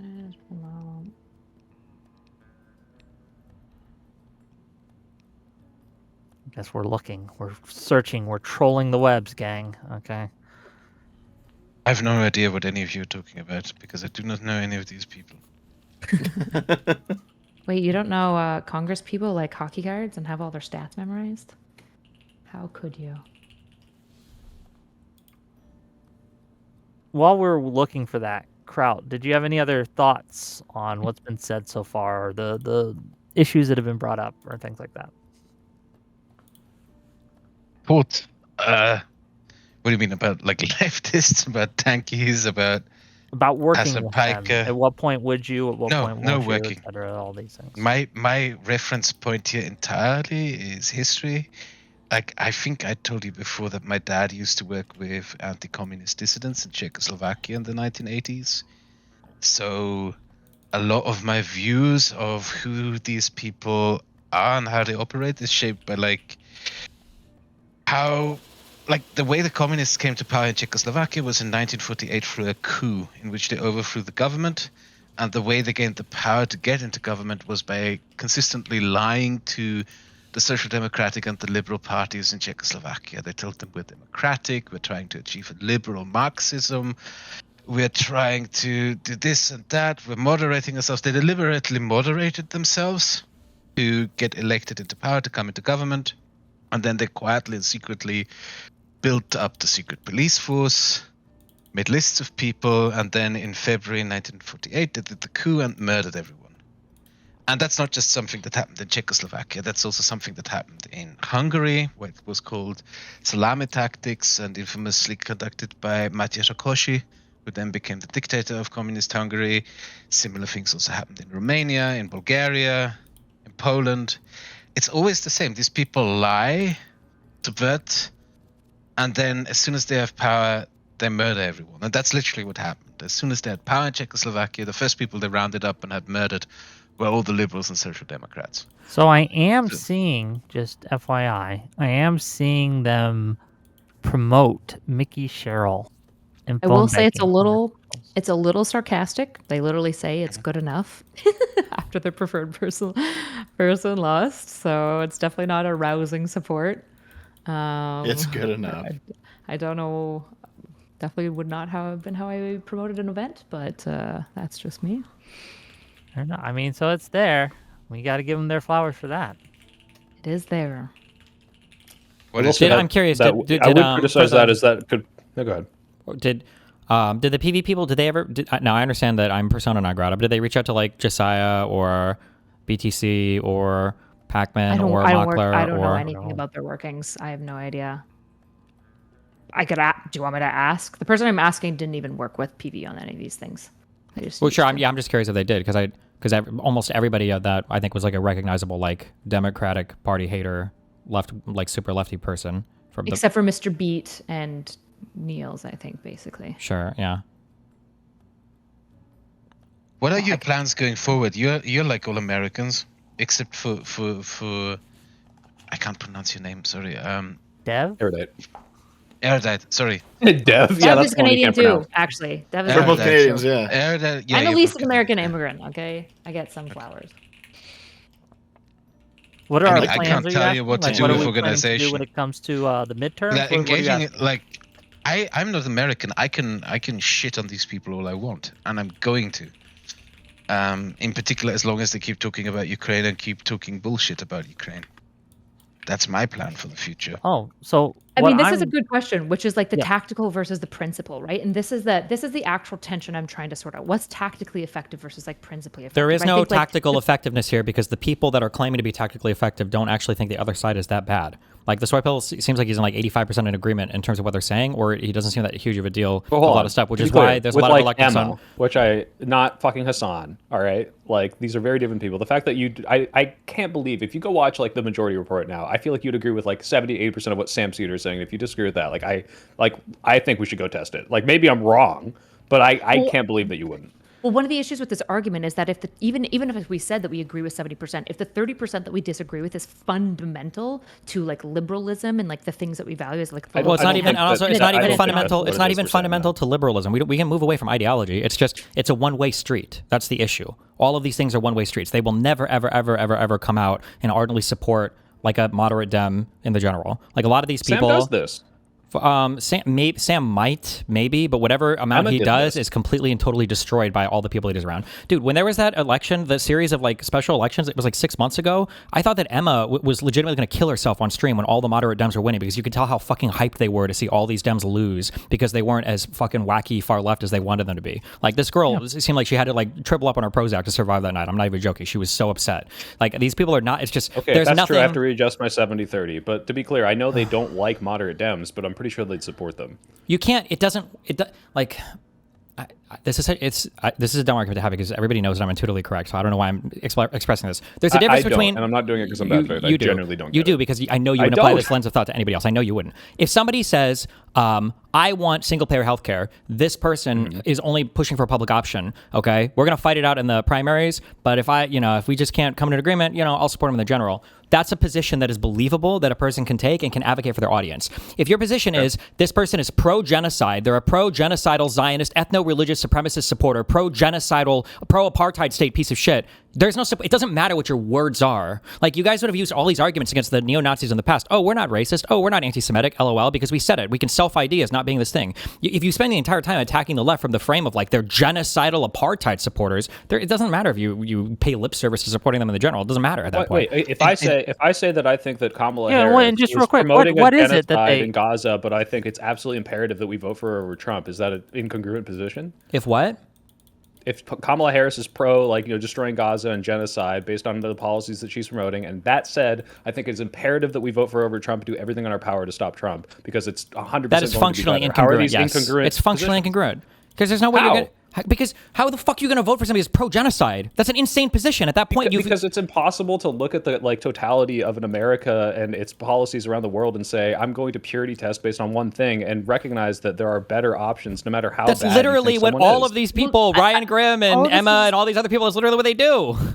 Isn't this like a solvable question though? We just need to know, like, to what extent is the audience of Sam Cedar and Emma Vigeland, will they basically fundamentally always refuse to vote for like the broader party, or are they going to gripe? And I'm not saying that the griping and complaining, again, because all that matters to me is tactics, right? Which is making sure that the left wins all of the upcoming elections and all these sort of things. And I agree with like kicking a lot of these people out of group. I've been a pretty staunch like kick the far leftists out. The question is tactically, for example, if you're a canvassing group, okay, so you're a DGGA and you're in Illinois canvassing for some moderate Dems. What if there is a socialist chapter locally that is willing to support you and canvass for your candidate? Will you work with them, or do you? This doesn't happen. I don't know why. Like, I don't even know if these people were willing to. Didn't the DSA pull their support from Mamdani? Like this idea that there's going to be all these far left people that are willing to go and ardently support general people, it's It's functionally not. I suspect it probably does happen some of the time, right? I don't think so. That they will show. Yeah, I think Okay, even in the federal election, we had a number of people that came out that were like socialists who were still willing to get in behind. No, we're talking about like the bigger figures. We're talking about the leaders. Right, I'm sure that liberals can get these people involved, sure, because some of them will, because the actual people, the audience themselves are not as radical sometimes as some of the content creators, or are willing to support another candidate. But like when you I agree. So then, is there benefit of? Are there some content creators that masturbate on being anti-America that essentially could be utilized in such a way to pull them towards liberal causes that would be tactically beneficial for liberals? Does that exist? Whatever trade-off you're paying there, you're losing it to the whole, like, having all of your conversations held hostage by the same tired, retarded, fucking anti-billionaire corporate Dems. Both sides are the same anti-genocide Gaza talking points over and over and over and over again. And if liberals actually get their shit together and start making major movements and start making major waves and having bigger political media figures that we can actually get behind and work together, I'm all for that. The question is, tactically, as we're building that thing, is there going to be a point in time where you do get soy pills on more leftist spaces? Those spaces won't be built because all of them are owned by tankies that everybody's willing to work with. So those spaces can't even get off the ground. The problem is we have a limited amount of time, energy, and resources to spend. And if we appeal to the Emma Vigeland's audience or to Ryan Grimm's audience, for every person we might get, right, from appealing to them, we're going to lose 10 who see us appealing to them and are disgusted by it. These people are a cancer. It depends on what you mean by appeal, right? Because that's implying that I'm saying we have to like yes man their crazy policy. Well, they won't work with you otherwise. Well, I don't know if that's necessarily true for every single like leftist essentially content. I just don't know if that's actually true. I would assume that that's true for the large ones. I would just grant you that, right? But I'm asking for like the minutia. What if you've got a 120K leftist account that is willing to get in behind the Democrats in the general election and is willing to talk with you, and you don't have to kowtow to everything? Are we able to work I have with to these see that individuals? first. I'd have to see that first because that is not something that is out there right now. I do not see anyone out there who's willing to, like in that space, concede even a millimeter. Can you think of one? There's no Off the top of my head, compromises. no, but I don't consume leftist content, so I don't know. Yeah, I don't well, know. that's the problem. Well, hold on. don't But my lack of finding this example I isn't understand. evidence that this cannot exist, right? Well, hold on, And but you could probably question- name like 10 leftist content creators off the top of your head. It's problematic that you can't think of a single one, even if we don't consume leftist content. There are a lot of things that have I the already potential to granted. exist. No. This has already been granted by me. I've already granted that I think the biggest ones are kind of write-offs. I think that this is a legitimate problem. This is why I would never work on an event that includes this on. Not that he would ever work on one with me either, right? Like this, I've already granted. What I'm asking is like when you're getting to the minutia of like what this actually looks like, there is a tactical question where you go, if you're doing an event that is supporting a moderate Democrat and Sam Cedar is willing to come out and support that moderate Democrat in the event, do you allow him to come through or do you block him? This is like a question that is beyond some doors that have yet to be opened, which is why I don't think it's worth considering. Like this is a good problem to have if we have socialist groups that are willing to campaign in the general that are pushing for more extreme stuff in the primary. But that's not where we're at. We're at in a primary, it's over and over again, all of these like socialist types saying you're going to lose every single time until you fully endorse our platform because all you are pro-genocidal, pro-apartheid, and that's why the Democrats keep losing and fuck Gavin Newsom over and over again. That's all these people are saying. Look at the response to the hypothetical that Hassan got over no, it wasn't Hassan, it was between Hutch and Pisco or whatever, over like would you vote for what was it, like Gavin Newsom or who in the general? Gavin Newsom or Epstein or Hassan? It was Hassan, it was like fuck, what was the origination of this? It was JD Vance versus Gavin Newsom. I don't remember who got asked this initially. If this was a Hassan question. Because we're talking about Hassan's thing, and this led, okay, Hutch, are you going to have the same position if it was Hassan versus JD Vance? Yeah, like these are GED level political commentator questions. You obviously would support Newsom regardless of how progressive or socialist you are. If you have trouble answering that question, then your opinion and your participation in any Democratic movement should be wholly discarded. Democratic Party movement. You're just not part of the same team. Like, the sooner we realize this, we would just be so much better off for it. It's such an easy question. Like, if you're there will never be elections or questions as easy as it is right now. And if you're genuinely stumbling on them, you're just you're fundamentally a different thing politically, which is fine, but just don't confuse it for being a part of the Democratic Party. How much? So my confusion is that you constantly correctly point out that these people don't really have true power. They never get political movements off the ground. Their candidates mostly fail unless they're in super safe districts. So if all that's true, but they are able to have massive audiences and are able to throw support behind moderate Dems. If they do, that's the big if, then why is it worse to include them? How much more are they harming than they're helping? If they're because not they're powerful poisoning enough to your actually movements subvert that it. could be politically effective. They have some That's political destroying effectiveness, factions. but the only political so if Vosh is willing effectiveness. to throw him behind Ro Khanna, is that good or bad? And do we work on a Fuck, Ro I don't care Khanna about Ro event Khanna. with Vosh? Ro Khanna's on his own little island. Okay, that's like a unique. Well, he's like a snowflake Dem. I'm just saying that in general. Okay, I'm just saying that in Pete general. Buttigieg, I'm just saying. say he's willing to throw in behind Pete Buttigieg. 100%. That'd be cool. That'd be great. That'd be great. But what I'm saying is that the way that these people work is they just overwhelmingly. They hijack the Democratic Party's messaging so that we have to talk about shit that they care about, that the broader electorate doesn't care about, that overwhelmingly slants like younger, whiter, more affluent. And then even if they're not like it's not like they're so powerful that they can win elections, because if they could, they would go and fucking have their own candidates in places instead of just trying to leech off the Democrats. But just because you're not powerful enough to win your own races doesn't mean you can't dramatically negatively impact the races that are on your side. Actually, I just realized yes, a socialisty type of person that will throw in behind Dems and consistently does so. I think ContraPoints is a good example of a type of person who's probably more socialist. Hold on, but this is the worst example you could ever give because ContraPoints would agree with every single thing I'm saying a billion times over.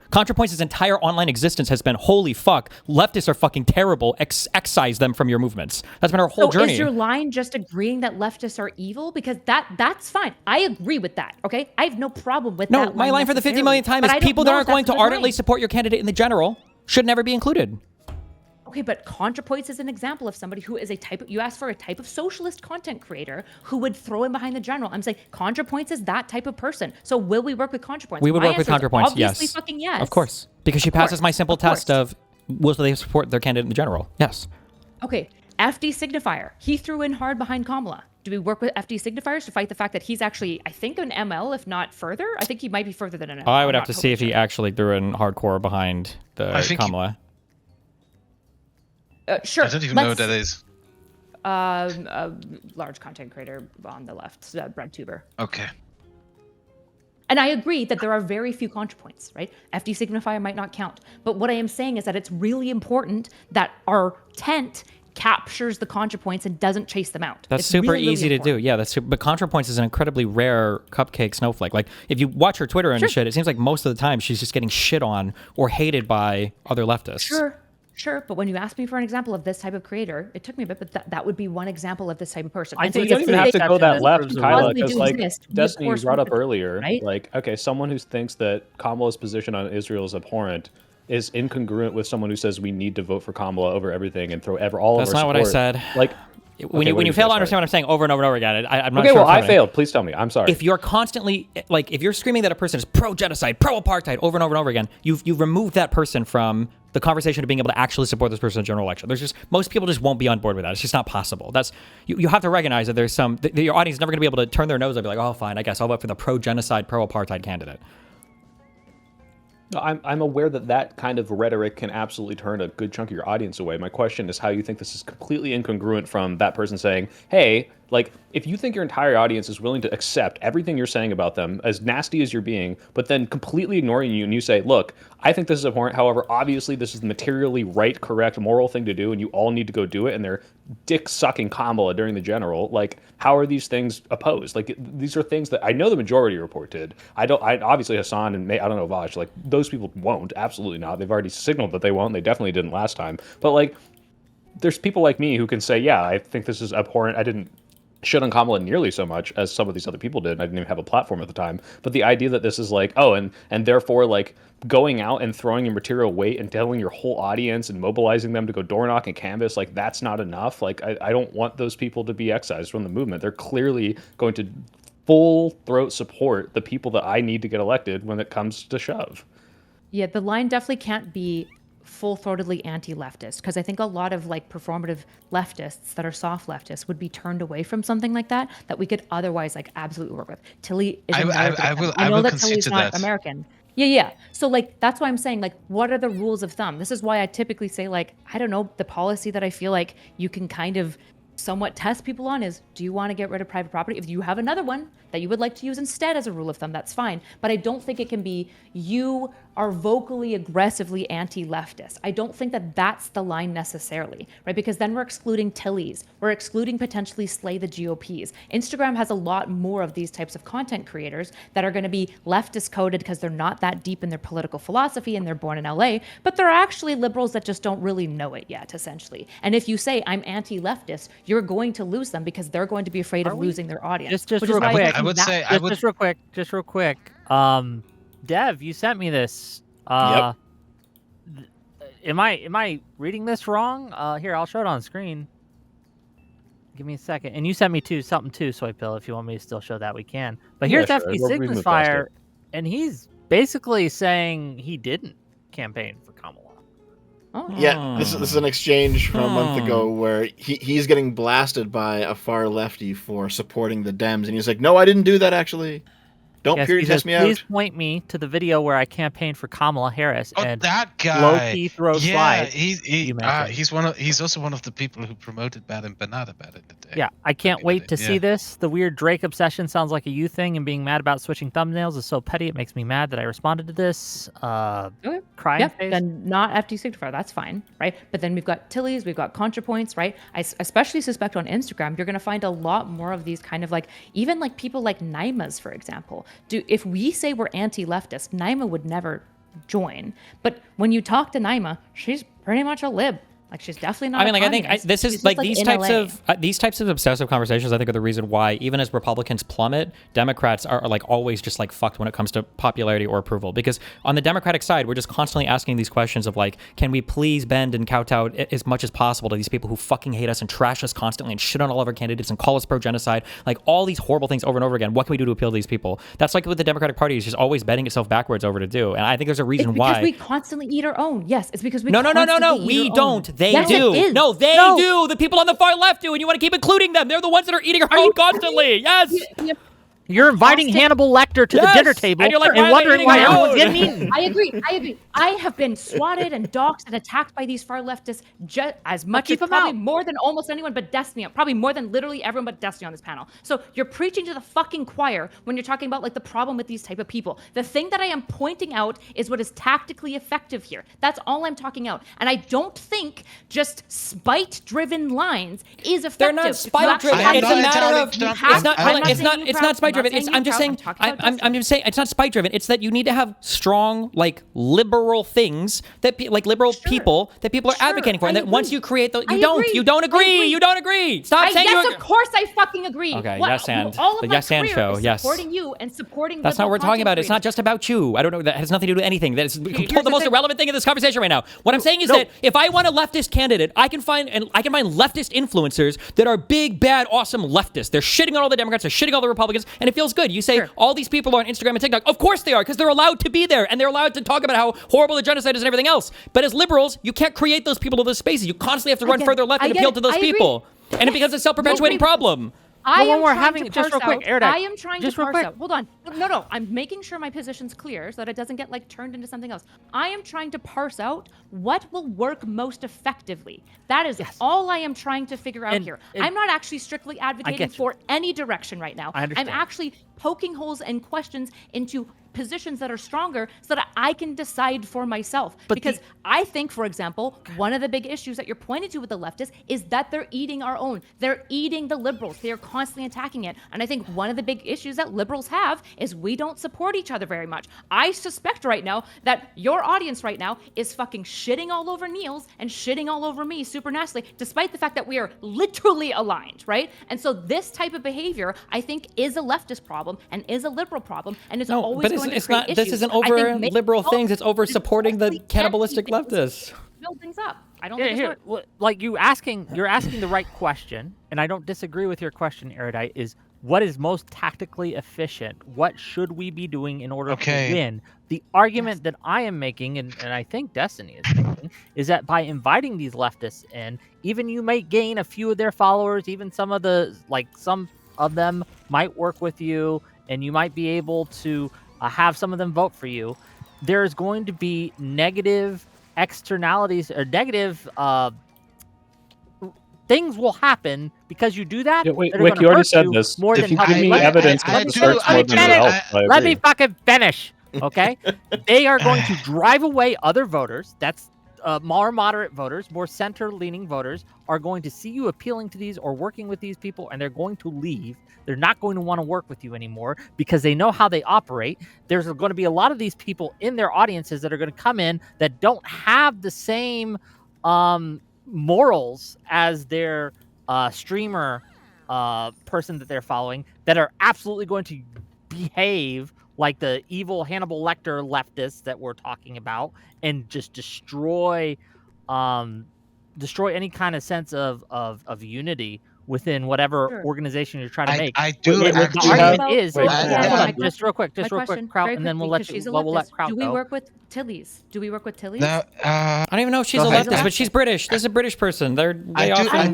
I know. Use the example talking to of Tilly Canadian. because I've given ContraPoints, I've given Tilly's. I don't know where Slay the GOP is exactly on Newsom, so I'd have to vet that one out. Naima might be an example. Do we work with these people who will identify as leftists and won't want to work with us if our position is doggedly anti-leftist? Or, I but do why? actually. I actually talk with a lot of leftists.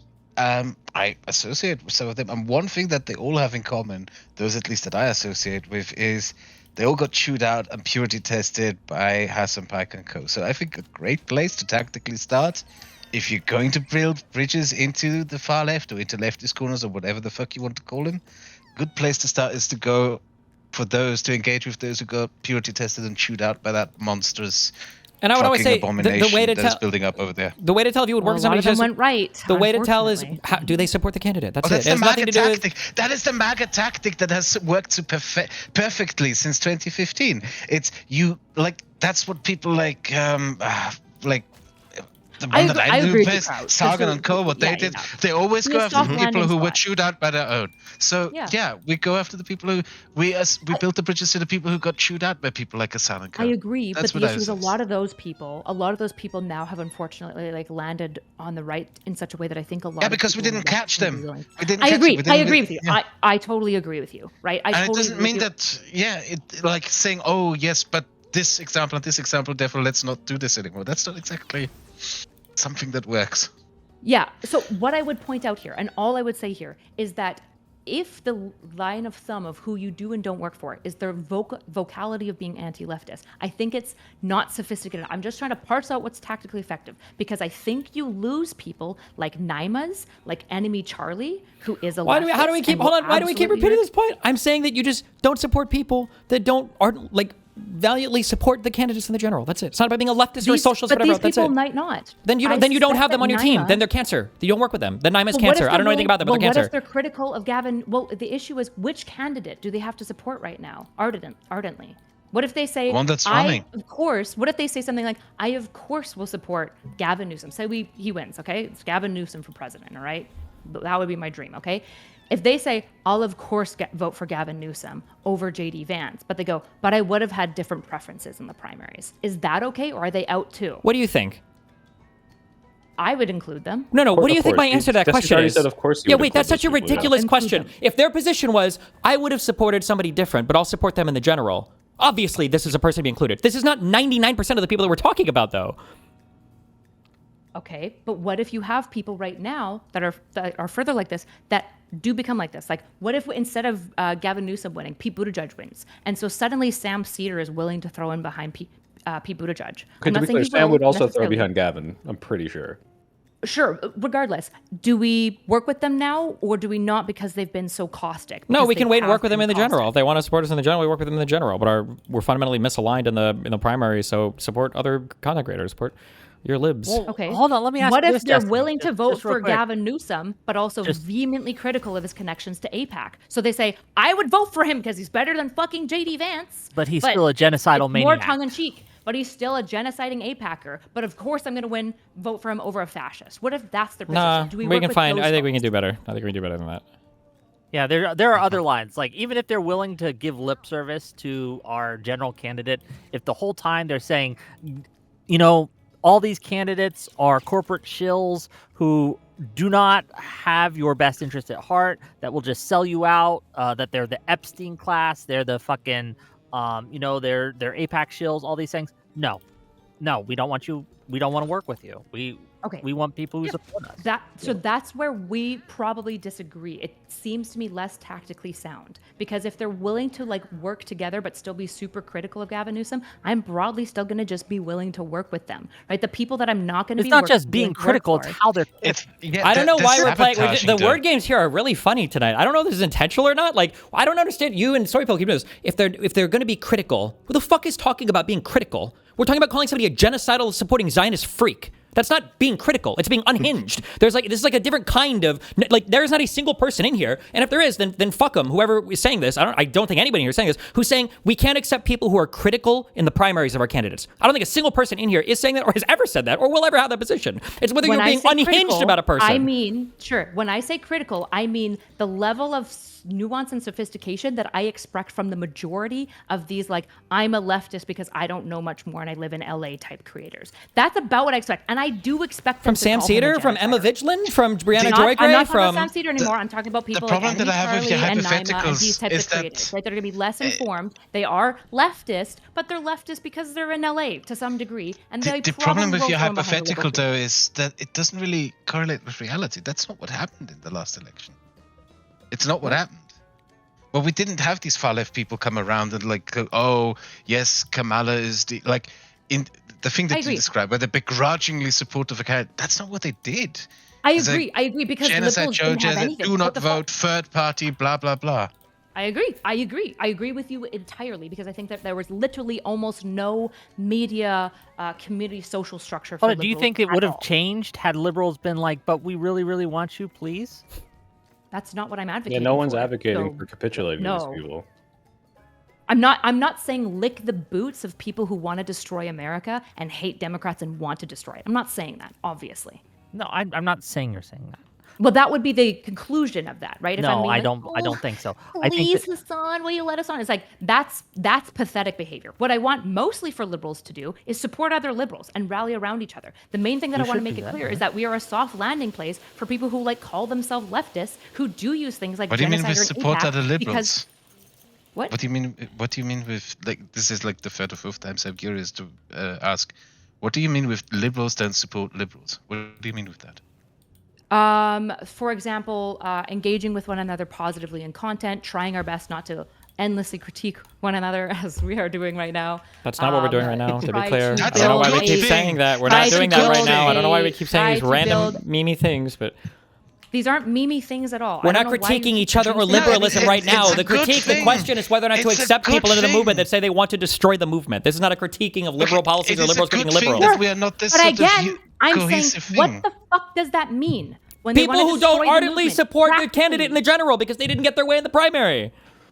Sure. Okay, so what about people who are not very sophisticated, but do some level of political content, like Enemy Charlies and Naimas? What do we do with these leftists who probably do call Gavin Newsom a genocider because they live in LA and all their friends are doing that, but probably could be polled and probably would be willing to rally around and behind certain moderate Democrats? Do we work with them? That's what I'm trying to ask. No. What does that have to do with liberals supporting liberals? Why? Because we don't have to. The right never did this. The right never, ever had to think about questions like this. Like, do I bring somebody on who says they're not going to support Trump? They didn't do this. They just don't work with those people, and they pick people who support the candidate. Yeah, get on the team, right? If you want to be on the team, you can be on the team. We'll accept you, but you got to come to us, right? Yeah, these people don't even have real political power in terms of, they can't get any of their candidates elected. They don't go and win primaries anywhere outside of like the deepest, bluest, most Democrat prepared places. I don't understand why the conversation is capitulating to them. It should be them saying like, well, how much should we soften our position towards liberals to be included with them? Our politicians want to work with them, right? Because we keep accepting these people into our movements because nobody's doing anything to audit these people, and because there's this weird acceptance on the left of having to work with tankies and shit. This never happened on the right. They don't do this on the right. Okay, how do you pull the Naimas towards the liberal side effectively? I don't know. I don't care. I'd rather create more Mocklers and more Luke Beasleys and more of these types of people than try to figure out how to appease or appeal to people that don't seem to be supportive of the party. Yeah, it's wasted energy. Like, look, I would love to here, erudite. I'll put it like this, okay? Go ahead. The neocons invited MAGA in, and then they got destroyed. The liberals shouldn't do the same with the far left. I'm no longer talking about the far left. I think I don't know where, so I'm not going to put words. Wait, now we're talking about liberals again? What? I am talking about this space between somebody who is actually a tankie, who knows what they're talking about and means their positions, right? Like a Hassan or a Vosh, versus people who their politics aren't overly sophisticated. It's mostly a result of their culture. They happen to be probably an LA socialite. And so they're in this socialist progressive camp, and they probably identify as a leftist. I'm asking, what do we do with these people? Because I actually think that they have a lot of value. If it's something like that, it's not even strongly committed to anything, then fine. You do events with them, I guess, sure. Okay, that's what I'm asking. I wouldn't know any specific I will disagree, examples of and I'll such a say why. person. Right? I think that, like, well, if they want to work with you, that's fair. I don't think we should try to appeal to them. I don't think we should try to kind of reach out to them, because I think that No one's the suggesting people this. who are going to give us more value, and what I mean by that is votes, to be clear. Votes. I don't care about clicks on social media. I care about what, only in so much as it translates to actual votes on election day, whether that be primary election day for my preferred primary candidate or in the general election. We reach out to the people who have a history of voting, right? Who have a history of participation, who are gettable.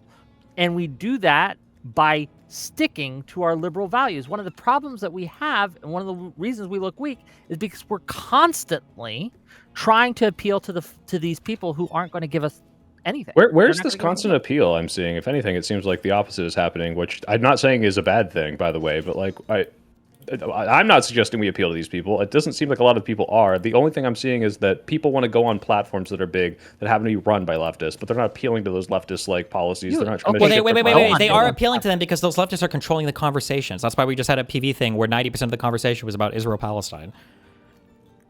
Okay, fair enough. And that's the thing, that when people are watching it, that's a both sides issue. Like, both sides are equally bad on Israel-Palestine. And the way forward is... Yeah, and so when Wick says, and this is something I'd agree with, when Wick says, if you partner with these people, if you're a politician, you're on that panel where Hassan, and they're saying some unhinged shit, and they're like posting this with like all the clips of Hassan saying more unhinged shit, that probably will lose you more support with voters than it would gain from you working with a person like that. And that's why I'm like, yeah, that's probably bad. Versus, hey, this person said, I'm going to canvass for the general person. I'm not saying this has happened yet. Let's just say this is the case. I don't see any reason to reject that help. Sure. I guess. Just the examples we're giving up are things that have just never, ever, ever happened. So I'm not even sure how to like evaluate these examples. We just saw that PV is throwing out fucking help for the person in the general that they don't support. I saw PV throw out they generally care. PV threw out a tweet for the other person that we did see that. A tweet that but I don't was know a if any call of the for their other phone banking event that helps get them elected. Okay. That's good, right? No, it's not. It's a magnitude question. You would understand this in any other circumstance, but for here we're pretending we don't. I guess. So I don't know why you always accuse me of shit like that. Like, it's like, at worst, I don't understand. I promise you, I'm not like purposely fucking like obfuscating this. Before I forget, let me read some of these super chats so we don't have another incident, okay? And then we'll kind of. I want to hear from Dev a little bit. He's been very quiet. He does this thing where he's just quiet. Well, I'm gonna be honest. I prepared for a completely different kind of conversation. I know it's on. Indifferent. No, it's fine. It's fun. Are you also streaming on your channel? No. Why? But Destiny is Destiny is, work. I think. Make money. Yeah. I keep telling him to co-stream these, but he never listens to me. Anyway, let me. I'll upload the VOD for sure. Yeah, let me read some of these. Okay. Riz, what the fuck for 2 months? Tier 2 membership. Dev, Kraut, and Wick Heart. Thank you. $2 from Chris History 101 says Kraut. Will you review the new Ralph tape with PPP? Oh God, no. No. Have you actually kept up with Ralph Kraut? Yeah, he's in Mexico now, right? I think he got arrested in the States a couple weeks ago. He came back. Okay. Yeah. $5 from Zontar to say, tomorrow, can you guys do a stream watching the Artemis 2 launch? It'd be really cool seeing the first manned lunar orbit mission in our lifetime. I don't know if anyone's going to do a stream on that. I'm probably not, honestly. But $5 from Riz, what the fuck, to say, I've seen both of you get into usually ugly pylons on Twitter, and you both handle it really well. How do you deal with that without getting shook? It's really fun. What do you mean? That's really it, yeah. Yeah, well, when you're fighting like online. The thing is that this thing that people say, where they say that it's only online, it doesn't really bother people. That's not true. It does actually, but it's just the extent to which you let it bother you, and over time it can build up. I mean, I guess in online fights like this, it's when you get dogpiled in particular, it's always important to just take a step back and some fresh air before you respond to anything. Always important to do that, to think about if it's even worth responding. And just remember, on the other side of the screen, everyone's a fat loser, and you're no, that's better not true. That's not true. That is not true either. That's actually not necessarily a healthy way to see this either. So I think maybe like 5 years ago I would have agreed with you, Kraut, but something happened in the past couple of years where now I just really love all the fighting. Something changed in me, and I'm just like, yes, I hate it. Let's fight with everyone constantly. I hate it. Hopefully, you guys don't get too much pushback from this panel. I worry about that sometimes. That people get a lot of hate for just talking about Hassan and talking about leftists in general. Oh, just there are already I'm Hassan supporters, by the way, that are trying to dig through Kraut's old stuff to find videos of him with Worski. So, just a heads up. Yeah, that's fine. That's fine. No, I know. I'm just saying that's what that space does. That's what these like far lefty people do. They're like, well, yeah, like I criticized Hassan like yesterday, and my mentions all day have been like, "You fucking suck, Wick. You are the worst," right? And so, anyway. That's why we're doing this stream. I don't know how we got detracted into this. It's become genuinely uncomfortable to be a liberal creator online. Yep. Because of people like Hassan. I think people like Hassan, but also I think like liberals do a bad job of supporting each other. Like I think liberals constantly don't feel like they have a space that they're allowed to occupy. What do you mean with support? Like the thing about really us simple. is we're very disconnected. I don't really often talk to Destin and so forth, and I actually see this as a good thing. I appreciate the fact that we're not like the MAGA social media sphere where some figure gives out marching orders on what should be said, and everyone is like, Jawohl, mein Führer, and goes out and spouts the same nonsense. Also, just to be clear, the reason why it's hard to support liberals is because of the type of people we're talking about inviting into this thing. The reason why Hassan it's one of the big reasons why. Like, Hassan doxed every single person he could in PV because of their association with me. That was the only reason he did that. Hassan calls Dylan Burns a war tourist, or jumps on and shits on fucking Loaderbox, who's literally been on an island for like 12 months of content. Like, Hassan has almost single-handedly tried to destroy this guy's career because of any resemblance to being pro-Israel or being associated with him. Like, that's what these people do. And then the conversation's like, well, how should we... You don't have to explain leftist doxing to me. I've personally experienced it and working to it. What I'm talking about with like liberals supporting each other. Yes, I agree. The leftists trying to destroy us is one of the biggest issues. Liberals always have it coming from both sides at all time, right? At all times. And so I agree with that. But I think one thing that liberals could do better to be proactive, rather than just being like, the fucking leftists are destroying us, is being more proactive at supporting each other. This is actually, I think, something that Destiny, you're uniquely good at, right? You allow anyone to come on your platform. You typically try to support smaller content creators, right? But like, I think it's really important, for example, that like in liberal spaces to have slightly soft landing places. Like, me and Soypill disagree on certain stuff about like how to interact with things. I disagree with Josiah. I disagree with you.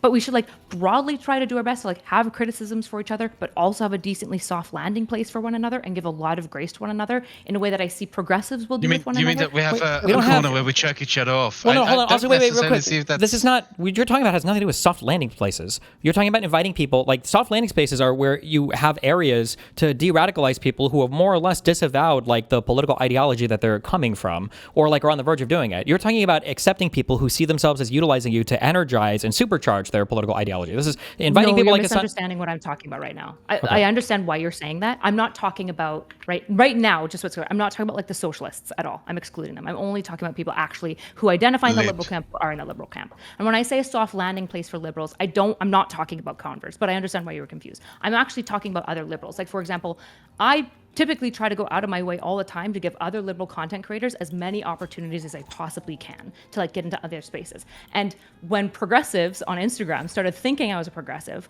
I started getting a whole bunch of offers, and I very quickly had to be like, I'm not really, like, I got a lot of Gaza offers and stuff, and I would be like, respectfully, I'm probably not the person that you're looking for necessarily here. But on liberal spaces, I see us doing very little of this, right? We very little, like, Course is probably the best example that liberals have done. Part of who we are. It was very nepotistic. What, Kraut? That's part of who we are. That's part of our principles. We like pure pluralism. We embrace pluralism. We're also disconnected. There is no such thing as a liberal community online. There's a liberal space because we embrace difference. We embrace doing things.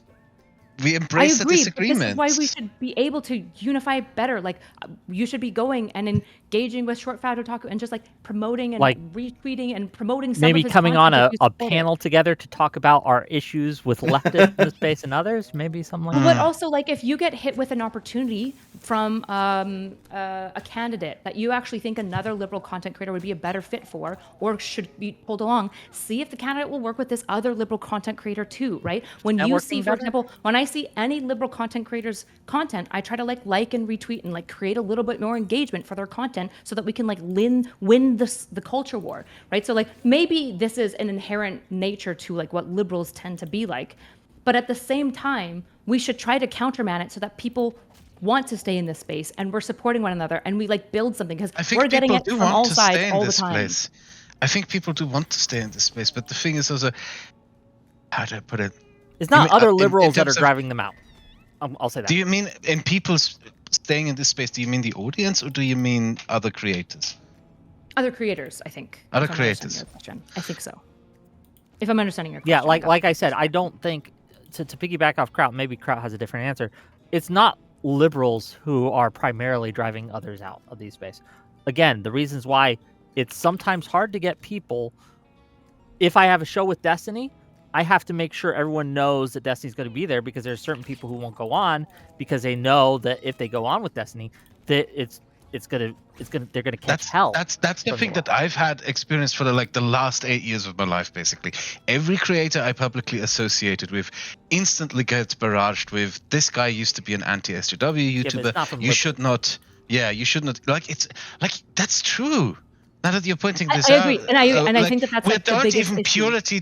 We're not even purity testing ourselves. It's outsiders who come in who do not hold themselves to our fucking principles and then try to blackmail us on the basis of our principles. I agree, and I think it's why, in some ways, we need to be a little bit more gentle with each other because we should recognize that we're like getting it so much from like one another. Like Gentle I just dominantly, yes, like for example. What? The problem is that we barely engage with each other, and I think that is a good thing. That's that we the problem. Destiny does his streaming, I do my videos. Community. Yeah, this is maybe the problem, right? Pluralism should not imply anti-community. But what we kind of have for liberals right now is a bit of an anti-community. There isn't like this large community. Chorus was the best thing that we have, but like it's getting attacked by leftists again, right? But also it was like pretty nepotistic. There wasn't like, there were the people that were involved in it are the people who were like already friends with a lot of these types of content creators. And I think that like this stuff has to pull together a little bit better if we're ever going to pull people towards our sides. For people who thought like Hawes, for example, like or Sonsol back in the day, they thought that they were leftists and socialists, and then they interfaced more with like liberals and stuff, and they're like, oh no, I'm definitely a liberal, right? Like like we need to be more effective at having this community space. Otherwise, nobody's ever going to rally behind each other because unfortunately, you need numbers to change and move things. Okay. $5 real quick. Let me get through a few more of these. The problem, like when I think of like online communities. Sorry. No, you do. Go ahead. It's your stream. Sorry. No, you're fine. No, well, you're my guest, buddy. £10, I should say. Sorry, £10 from Riz. What the fuck to say? Recommend checking out Neil Kinnock. If you don't know him, when our party was being taken over by these people, he famously said, "It's our party, damn it," and refused to let them win. I'm not sure about Neil Kinnock. I don't know him. Maybe you guys do. He was the leader of the Labour Party during the Thatcher era. Fair enough. Bogsy for $2. At Kraut, read the old days. Do you still talk with laymen? No. Okay. Oh, well, didn't he have cancer? Like he left for a long time, didn't he? You are literally, I think you and Izzy are the only people from the old days. Okay, this is... Wait, Kraut, can I ask you a question, actually? Because you can speak to this better than anyone, because I only have vague knowledge of German electoral politics, but like, when they build coalitions to have the German word is majority in the parliament, like when was the last time they did like a Jamaica coalition with the Green Party, right? Like when would they like work these progressive or even like not Die Linke, like far left party? There was one in the state. There was a Jamaica in the state before it.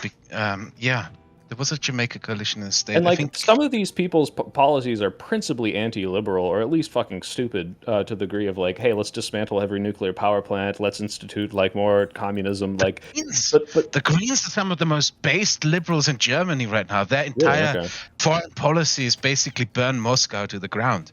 The most based libs there are.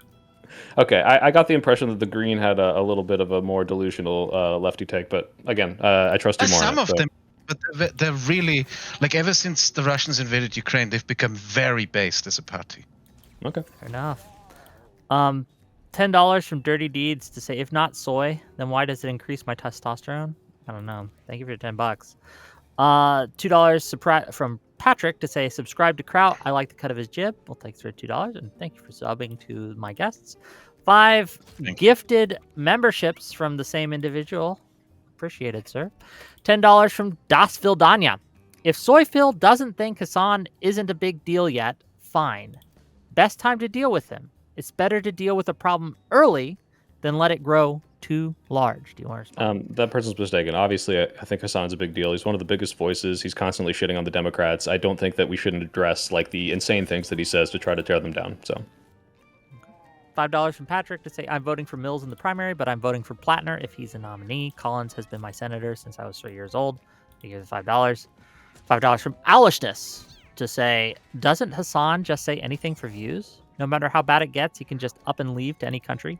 His level of detachment fuels his words. For now. I know some Polish people who are actually like, they're like, basically they plan to do like a dossier of sorts. They want to like, they know members of the Polish Senate, and they want to investigate if there's a possibility that Hassan could be banned from traveling to the European Union because of his continuous Russian propagandizing. This guy shouldn't go on luxury holidays in fucking Italy anymore. If he praises an invasion of Europe, he shouldn't be fucking coming here. Fuck that guy. Okay. It's an extreme step. It's an extreme step. I don't know if I agree with that, buddy. Annoying. I think that's maybe a little too far. I agree with that one. Fuck him. That sounds based. No, I think that's anti-liberal. That's based. We should. I understand you guys don't like Hassan. I don't like Hassan, but banning someone simply for having a different position than you do on being pro an invasion of your country and your continent and everything else, yeah, I think it's based. Fuck him. No. $5 from Patrick to say, do want to shout out Soypill's old video on the good people on both sides hoax. Great watch and level intellectual rigor. Really libs, the real libs expect. Thank you. Yeah. And thank you for the $5. $5 from Real Determinatus. Soypill. These people are bad for us long term. The more we tolerate them, the more we are conflated, and the more votes we will lose. And I don't disagree with their long term. Again, this is what I was trying to get into Ask Wick, and it's like there are certain cases where you can show me it's like associating with these people is absolutely more harmful than not, and I would 100% agree. I just don't know if that's always the case, and I don't know to what extent I should use their help if they are materially helping something that I agree with. So that's just to respond to that real quick, like I don't have I'll just grant you that in certain cases it might turn out well, it might turn out positively. I don't have a crystal ball. I can't perfectly predict the future, but I know that in 9 out of 10 cases it's going to hurt us. So just because there's How do you know that? 1 out of 10 because this has always happened before. Like I can put to the last few elections where I think we have done less good than we should have because we've appealed to these people, and I think I can.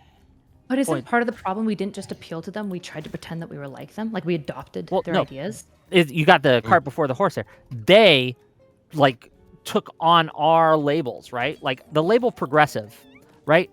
If you'd asked me 5, maybe 10 years ago, like, hey, Wick, are you a progressive? I would have been more likely to say yes. But since people like Hassan have absconded that label and have worn that label, even though they are not progressive, they are something else entirely.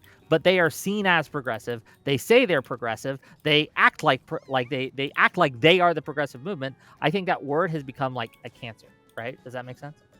Yeah, No. but in many ways, we also adopted a lot of their language. Like, I think a lot of Democrats, for example, got extremely woke in their language and got extremely concerned That's with true, like too. much more like Medicare. intersectional stuff that wasn't really part of the liberal brand because it like felt good and they could like wear capes and be like, I'm actually, you know, for the people too, guys. Look at me, I'm a revolutionary. And I think that it was really damaging. Like, for example, there's this question of essentially like if you view this as like armies, is there an army that we can work alongside while fully recognizing the entire time that we will be diametrically opposed on a certain number of areas, despite the fact that we might be unified by a common enemy like right now. I didn't want to bring it up because it's brain dead, not analogous, but that's literally what we did in World War II. It's like, yeah, as soon as this war's over, we're going to fight to the death with these people, but if we don't, then we're going to lose. But this is not analogous to today because it's not. Why would you use this sort of? Why would you view politics of war? The purpose of politics is not to be war. Right. That's what I I'm think saying. it's analogous These- to align like incentive structures. Like, how do you mobilize people with aligned incentive structures while acknowledging? I think the issue that we had with like the left from 2016 to 2022 is that standard libs and Democrats pretended that they were much more like the MLs. They took on a lot of the language and had some others robbed, right? But they in many ways didn't go, actually, we're not quite like these people. Like you guys can fuck with us if you're for like helping us like further like get rid of like antitrust policies. But we're not going to fuck with you if you're like trying to just like fixate on like let's say extreme like non-binary gender absolutionism or any of this stuff. Like, we're not really vibing with that shit. And just and I think that we sold out in that way. But the question is, can you at some times work with socialists who you understand you are disaligned with and not lose all of your values and principles in the first place? But the problem with that, as I was saying, like you're exactly correct. One of the problems that liberals and just the left in general has had is we feel a knee-jerk response to defend crazy people takes because they're on our side, right? We will see someone getting called out by libs of TikTok or something, and they'll say, look at this liberal doing X, Y, and Z. Aren't they crazy? And because people see, well, hey, that guy's on my team, I have to defend him now. They'll do this weird thing where they defend things that they should just not. And it's in that way, it gets mixed into kind of like what a liberal is in a way that hurts us. Does that make sense? In the way that moderates are like, oh, I don't want to fuck with that shit. Yeah, And it's exactly. like, most liberals aren't like this, right? Like, so this is to the point of, is there a way that liberals can stand on their own? And as we're like building this up, there are certain people that were socialist coded that we might need to work with that fundamentally will actually align with us. That's like the tactical question exclusively. Okay. Right? Are they sabotagers? Some of them will inevitably be, but some of them might just be like converts. Like I said, I do stand by my 9 out of 10 rule, right? Like, and I think that yes, you're right in certain cases, but 9 out of 10 times it's just going to be worse for us, and it's going to hurt us. So we shouldn't. $5 from Das. I don't know if that's true though, right? Like, Lauren, somebody in your, speaking of a super chat, just to give the super chat some money, somebody brought up Lauren P. So Lauren P has worked a little bit with Unfuck, but she's not part of Unfuck. She's leftist coded, right? And she says that she's a leftist, but she's definitely a type of person that I wouldn't be surprised that if liberals were just a little bit more socially cool and a little bit like bigger in like the rhetoric game, that she would just basically be a liberal, right? I think that she broadly is gonna appeal to what she views as what the left dominantly holds. These are the type of people I'm worried that we would like chase away. I don't know how to like what socially cool means. Are we just not cool enough? I guess I don't know. Liberals? No, I wouldn't say liberals are very cool. Fair enough. I think Republicans party harder than liberals. Look, I'm not the expert on what cool is or not, right? But I'm just talking like, I guess I just fundamentally don't understand that mindset of someone who just wants to be cool and will go along with that crowd. I understand it exists. It's just something I'm not. Oh, I understand it. It's on the internet all the time. Yeah. $5 from Das Vidania to say the Republicans made that deal with MAGA that Soypil is saying when he says he'd work with Hassan to further his own aims. No, they didn't. They actively opposed them, and then MAGA won in the primary and then took over the party. It wasn't like, oh, we'll work with you. They were immediately adamantly anti-MAGA. They immediately started working with him. They won. Yeah, they won the primary, and it's like, well, okay, we're not going to like tank our whole election because Donald Trump is our candidate now. Like that's a different story. If Hassan is like promoting fucking tankies in the primary, like, yeah, we need to fight back. And at that point, if he fucking wins the Democratic primary, if people like that win, I think we're fucked, just like MAGA's fucked. €5 from T. Jill to Soypil. How many times was Ukraine mentioned on the No Forever Wars panel? Next to Not Dylan, enough, I which didn't is hear why I really anyone. appreciate that Dylan was there and didn't completely write it off just because Hassan fucking tried to dox them and send his mob after him. My worry is how they will be using Dylan. I fear that they brought him onto. I think they may be trying to turn him into a token, but I know that he won't be willing to be used in such a way, at least from what I know him to be like. So yeah, they might be disappointed. I wouldn't be surprised if they purge him in a few months, maybe even weeks. I would bet that they wouldn't, but if I'm wrong, rub it in my face when it happens. Fair enough. Oh, I don't do that. $10 from the I was Chatterbox. told by Attitude. You're so German. I love how German you are. Like, it is simply a matter of fact. I do not have to tell you twice. Like... The Chatterbox for $10 says, speaking as someone who loathes Hassan's entire sphere of orbiters as a far lefty, I appreciate Mike from PA being the thumbnail for this stream. I've never fallen out with a lefty influencer harder. I think we can all agree. Fuck that guy. I hate him. So anyway. Hell yeah. Yeah. $5 from Lost Coyote. If your ideology requires you to kill all the bad people to achieve utopia, it's probably bad. Just once. Just one little purge. All right. One purge. $5 from the Chatterbox. Question for Destiny. Is there room in a lefty coalition for good faith actors on the far left? Yes, we exist. Like I try to be. Or are we all awash? It just depends on how ardently they support the candidate in the general. Fair enough. £5 from Riz, what the fuck, says, is the anti-Semitism prevalent among the lefty tanky folks not disqualifying on its own?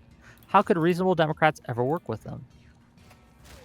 Sorry, Jews, you guys lost. You're a lost cause. You should have got a better handle on Israel. Now we throw you to the fire as we try to save our country. Good luck. It is something where... We survived the fires in the 40s. We'll do it again, all right? There was Can't get rid of this. there was an article written recently that I responded to because it was just horrific. It was like horrifically anti-Semitic. It was talking about how the title of the article was "Yes, All Jews." Okay, just to give you an idea. Okay? Was it in German? No, it was not in German. Sounds but it basically it was a purportedly a Jewish author and a Jewish anti-Zionist who just basically said that the Jews are entirely responsible. That her people as a whole were responsible, not just the ones in Israel, but all Jewish institutions everywhere. It was horrific, and that in order to be anti-Zionist, you couldn't just hate Israel. You have to cheer on Hamas for the miracle of October 7th. Just the most. This is essentially Hassan's position, but there's nobody that will call it out. So it's that's just a fight that I don't give a fuck about anymore. So I think he's a little more careful about how he talks about Jews. But barely. Yeah, barely. So I criticize this, right, in a tweet. I quote tweet it and I criticize it. And I have people in my mentions saying, no, that's just anti-Zionism. That's not anti-Semitism. Then the article's titled "Yes, All Jews." Yes, that's exactly. And so to the are you calling me a Nazi just because I'm wearing the swastika? The left, the far left especially, a vast majority of them would have fallen to this anti-Semitism. And I think if we care about anti-Semitism, and I do, that's one more reason, even if it might be politically effective in the short term. No, we don't want this cancer. Do you think, wait, I'm curious, Soyfel, do you think it's fair to say that Hassan Piker's rhetoric is... He just deafened himself. Oh.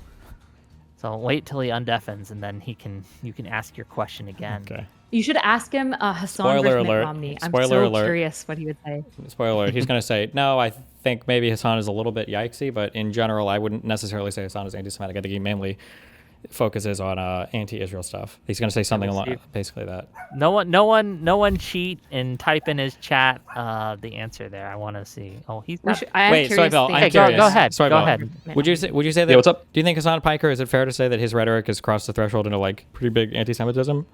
Yeah, of course. Oh, there we go. See, I'm wrong. Oh, definitely. Steven. Rip. Okay, wait. Hassan Piker or Mitt Romney? Who are you voting for? No, me? Mitt Romney. Good answer. Okay, $5 from Grom. Hey, look, he invented Obamacare to an extent, you know? Just another black creator trying to steal from us whites again. Tankie sweeper is in the getting L's in chat right now. True. $5 from Rodman. For the two Wait, how does that... If you think Hassan's rhetoric is expressly anti-Semitic, then even further, how do you justify working with him? because the degree to which he perpetuates it is masked enough that I don't think it's the same type of shit that Nick Fuentes is doing. Even it's fucking horrible. It's like, all right, you can like. Every time you call him out for this anti-Semitism, there's a reason why his audience and anyone who is a useful idiot will come in and be like, well, actually, I think he's just being a little, anti-Israel here. And don't get me wrong, this still spreads like actual real anti-Semitism, I'm sure, to like the same kind of shit you see that All right, I'm going to say my initial prediction. I'm going to take that. I'm going to take Debbie on that one. Fuck you, Kyla. I'm going to take Debbie on that one, Kyla. Because I can say this is bad, but it's less harmful than it. explicit anti-Semitism. It's more masked. I'm sorry, it's just not. So as if they bad. just hide it, I don't even know if Hassan is masking. I'm not gonna lie. Every time I tune into that motherfucker stream, do you think the anti-Semitism that Hassan does, which he absolutely does, and I'm acknowledging that, is just as bad as Nick Fuentes's? It's worse. It's worse, easily. No, it's what? Worse. No, Nick Fuentes is like Jews control the world and we need to kill them all. What are you talking about? It's Fuentes, so I have never heard. If if you can find that, I've never heard Fuentes say that we should kill them all. That would be a position that's more likely. Go to the fucking, go to the speech where he's got the big screen behind him and he's talking about we need to go to war with the Jewish people. Like, what are you talking about? You understand why it's worse. Even if Fuentes did say that, what Hassan is doing is worse because it's normalizing it and masking it. And it's much more insidious. No, if you think that Nick Fuentes audience is no, please wait, no, this is insane. If you think that the people in Hassan's audience, even the explicitly anti-Semitic ones, answer my question, Wick. I just wish they would just come out with it. It'd be much better if they just called me the N-word. I don't agree with Wick's take. No, that's ridiculous. It's so stupid. No, it's much more when they do you think that Hassan's audience? And like per capita is going to be more pro-Holocausting the Jews than Nick Fuentes' audience? No, I think yes. I think a lot. They would be more pro-Holocausting it because for the neo-Nazi position is and has been Jews control all of our country. We want all the Jews out. They are in charge of things like great replacement, et cetera, et cetera. But neo-Nazis would never follow Jews to Israel. Hassan advocates for a project of the destruction of the state of Israel. He would support military action to do it, much the same that he supports China doing whatever the fuck they're doing. Nuking Israel is base. This is terrible. He's fucking anti-Semitic. I'm not saying he's good. I'm saying one of these things is so much fucking worse. Go ahead, Kraut. I do genuinely believe that Israel. I do genuinely believe that a substantial amount of Hassan's audience are just they would believe anything that he tells them. That like if he told them that the sky is yellow, they would believe it or something like that. I think a lot of his audience are also just lonely, horny housewives, if that makes sense. Like, it's debatable what extent. This is so ridiculous. Like, okay, if Nick Fuentes is a neo-Nazi who says Jews have no place in civilization, and you're comparing this to Hassan, who is anti-Semitic, who is conflating Israel and Judaism, and is saying a bunch of horrible shit, and saying these things are worse than what Nick Fuentes is saying. I don't know what fucking reality we live in. Because Hassan's anti-Semitism, because a neo-Nazi, I'm grading it. Hassan's the neo-Nazi anti-Semitism doesn't extend past the borders of your country. It's because Jews are interested in destroying whatever the fabric of your country through mass migration or whatever else. But Hassan's anti-Semitism comes from an anti-Western, anti-imperialist place that would follow them to the Middle East, where he would want them to be removed from Israel. That's why you're never going to hear from a neo-Nazi go back to Brooklyn or whatever else, right? If anything, neo-Nazis would be happy if every Jew fucked off to Israel. Whereas Hassan wants the country of Israel to be destroyed. They think that they literally say it. They're not anti-Jew, they're anti-Zionist. What do you think anti-Zionist means? Anti-Israel. No, they're anti-America working with Israel. No, you're thinking of Christian nationalists that are specifically looking at this, but they're so I don't hear neo-Nazis talk. When you say anti-Israel, Israel, insofar as they exert influence over the United States or force the U.S. to get involved with wars. That's why they say America first, not Israel first, because Israel's making us go to war with Iran. Yeah, it's not they also want to kill all the Jews because of that. That's what I'm saying. Well, why does that matter if they're they want if the Jews left them alone? Yeah, but they think that the Jews control everything and are evil. What is this distinction? If we're not drawing a distinction there, then there's even less of a distinction between Hassan's perspective, which is that Zionism is inherently what did he say on CNN? An ethno-religious supremacist nationalist project. And 90% of Jews are Zionists, so he would call for basically the elimination of 90% of Jewish people. What did he say before? What was it, 2 days ago? He said they should all go back to the Russian oblast for Jews, way off in the east. I don't know. Bad. Show me it. I'll grade it. I'll grade it next to the and then also just as a point, and this is why you can't make these gambles, right? So the statement that I just said, right? So Soypil's chat literally agrees with this, right? How is that wrong? That's true, right? So your chat even agrees with these far lefty points that I'm giving. What are they agreeing that with? all Guys, Zionism is an ethno-supremacist, religious supremacist project, and that the state of Israel is a state that shouldn't Zionism exist. ethno-supremacist? No, it's not. Only if your understanding of that is a child's notion of somebody having a country for themselves as a supremacist. How is it saying it's not saying it's a supremacist is by ethnically protecting a country? It has to be an ethnically supremacist position? That you can't cash that out in like one sentence. If you're an ethno-state that purges all non-Jews out of your area and then treats them differently within your society, I would say that's kind of ethno-supremacist, yeah? No, ethno-supremacist is different than protecting the ethnicity of a country, right? But yeah, but in protecting it, you're expelling another peoples, and your explicit mission is to like get all the Gazans out of the West Bank and the Gaza Strip. This is ethno-supremacist and religion supremacist.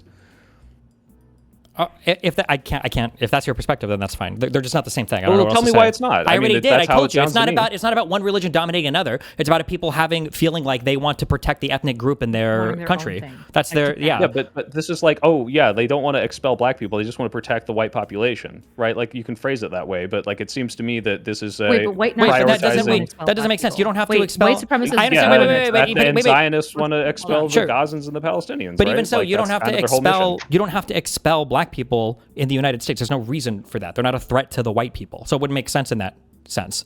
Whereas for the Middle East, Jewish people are a huge minority in the Middle East, so there's a different rationale for that. But now you're justifying it. But I'm not justifying it. I'm just saying that the desire to protect the ethnicity comes from a different place than ethno-supremacy. It comes from a place of there's an ethnicity that a country wants to protect. This is a distinction without a difference in me. If you're having a pro-ethno fucking position and expelling a bunch of people that are not of your ethnicity because, it's not because I'm better than them, it's because they're dangerous to me. We can have black people commit too much crime. That's the only reason I want to get them out, guys. Like, that's what it sounds like. If there was ethnic Jews in Israel, but those ethnic Jews all flipped against Israel and were also like working with terrorist groups to attack Israeli civilians, do you think Israel would want them out in the same way that they want like Hamas out? I don't think that disproves what we're saying. Well, potentially in this case, right? They might be willing to like try to barter something. In the same way a neo-Nazi would be like, you're a traitorous white that's willing to work with the minorities and you've betrayed your country and your peoples. Like, yeah, but I don't think that means they're not ethno-supremacists. Like, this is a very we could have this Israel debate another day. $5. Well, you have to establish that Jews think that they're better, not that they're like worried about like safety. For the two Canadians, which they do.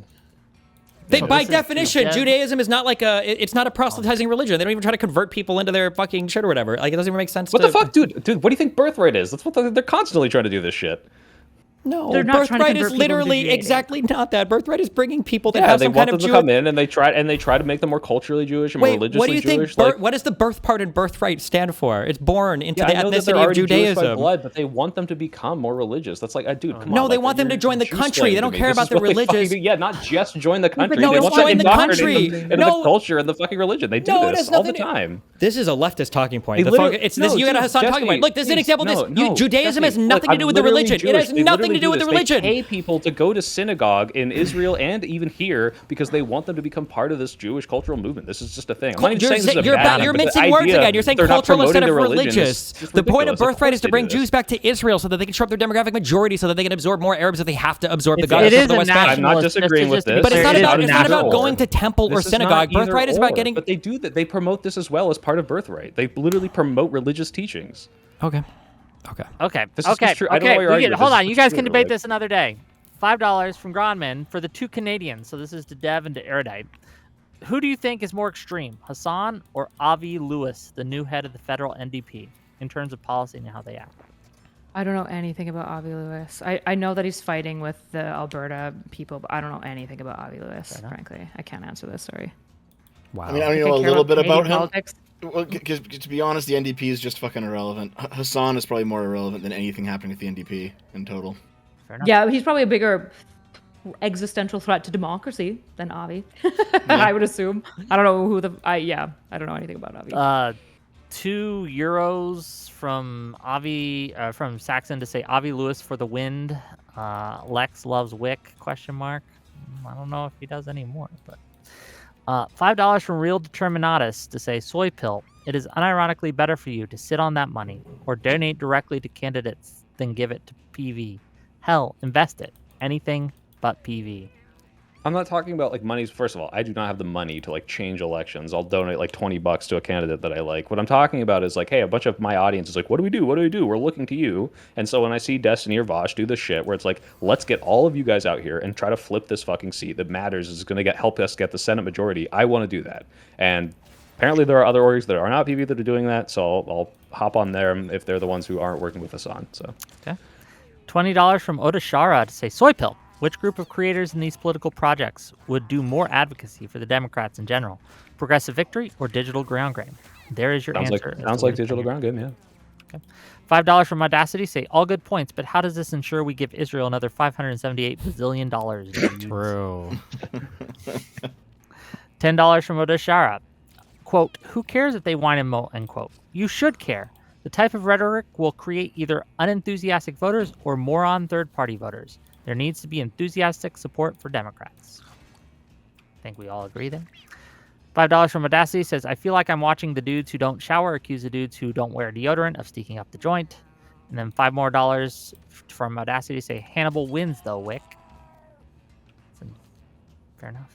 $20 from Metalworks. After watching the mini convo FD Signifier has had with Sitch and Adam and watched vids of his basically promoting black socialist movements and associating assimilation in the U.S. to promoting whiteness, I don't think he's with us.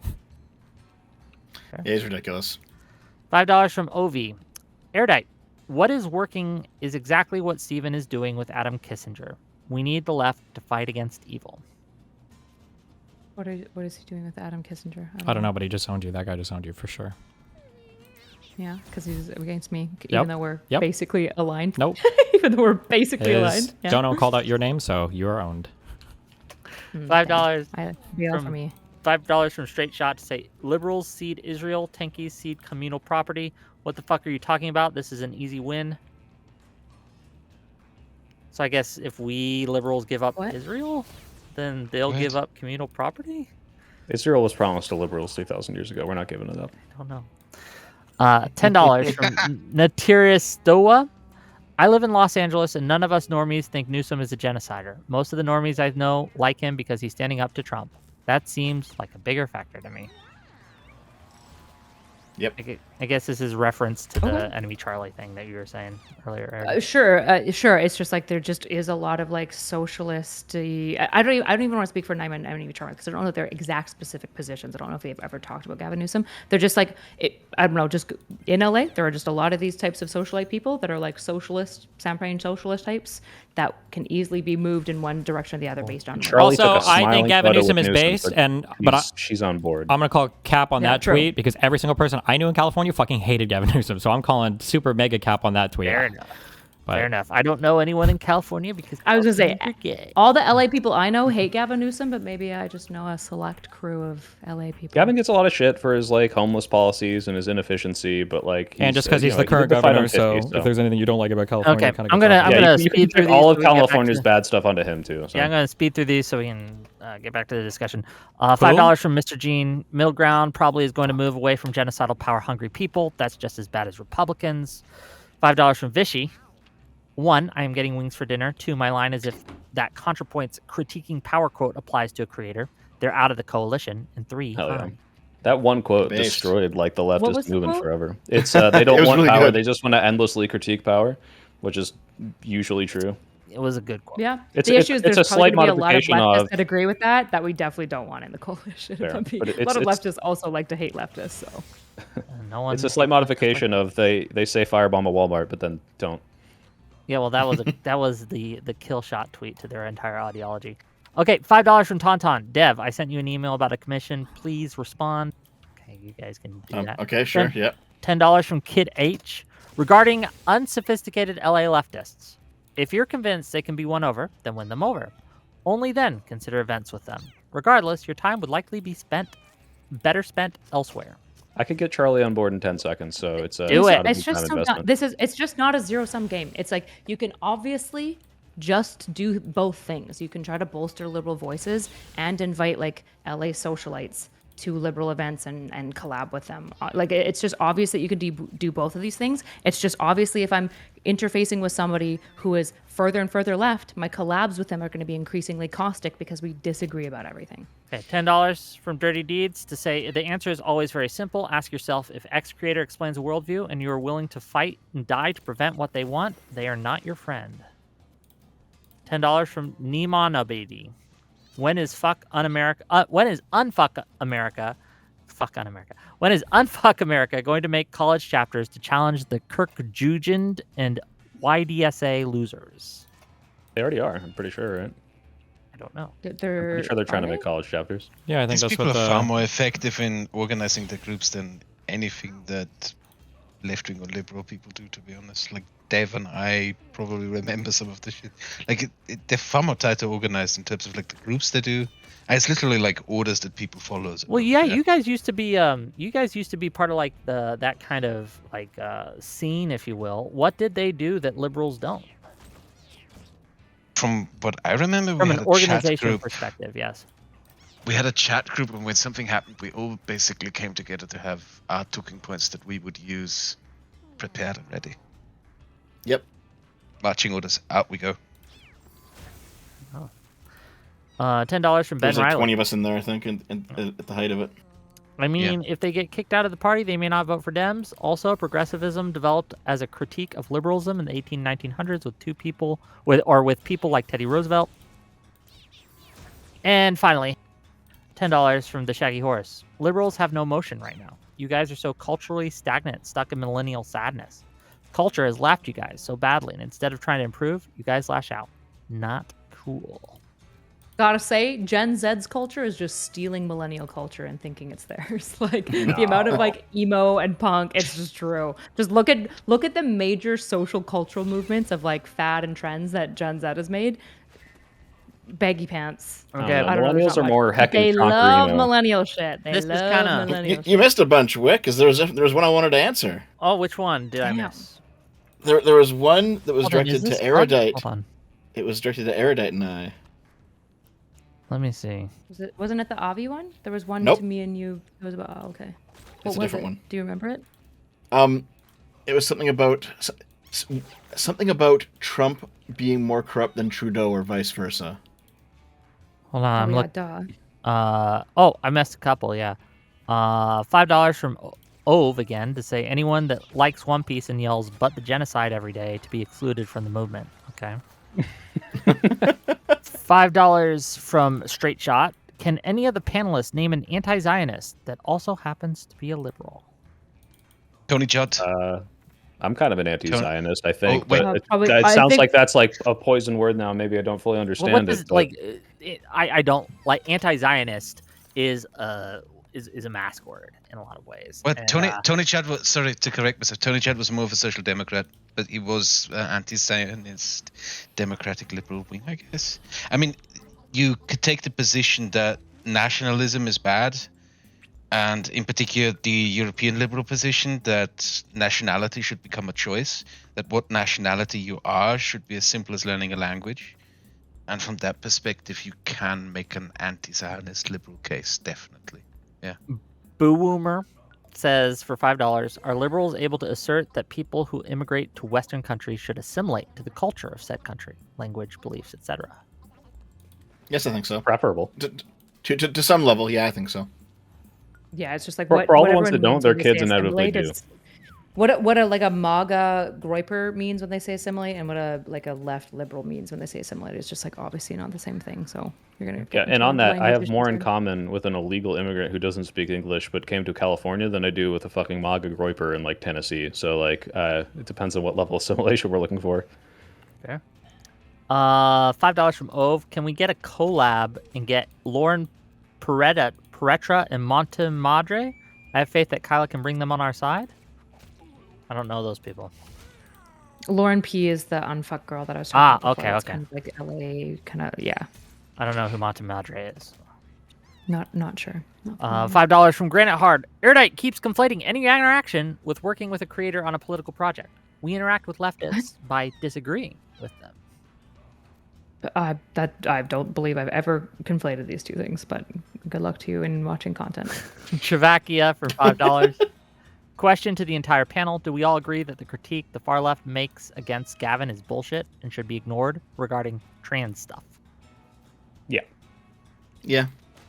Yep. Okay, sure. He's I'm he's not like sure. I don't explicitly know. pro-trans in like several different ways and passed a bunch of pro-trans legislation and was literally like ahead of the curve on LGBT issues than any other person in California. For not any other person, but for the most politicians. And the idea that it's Yeah, like, but they don't- but he'll throw trans people under Oh, the is bus this because he said because he the went sports on a thing is so stupid. podcast With Charlie, my with friend. He the... said trans women shouldn't be in sports. I'm pretty sure, which is like Yeah. true. Obviously, I don't even know if Yeah, he some said that. of He them said like have- there are questions of Hold on, fairness. this is a good example of why appealing to leftists is just a fool's errand, because as soon as you say something that's off script, it doesn't matter what Nobody- you've done in the past. You're done. Respectfully, Uh-oh. can you point to the person in this call that wants to appeal to leftists?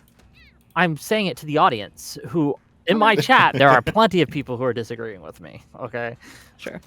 Yeah, no, I had a recent dust up with a very big left-wing VTuber named Niara who basically said the same thing. Because I'm not pro-trans women and women's sports, I was the same as someone who was far-right and wanted her detrans. And I'm like, this is fucking insane. This is the most retarded conversation I've ever had.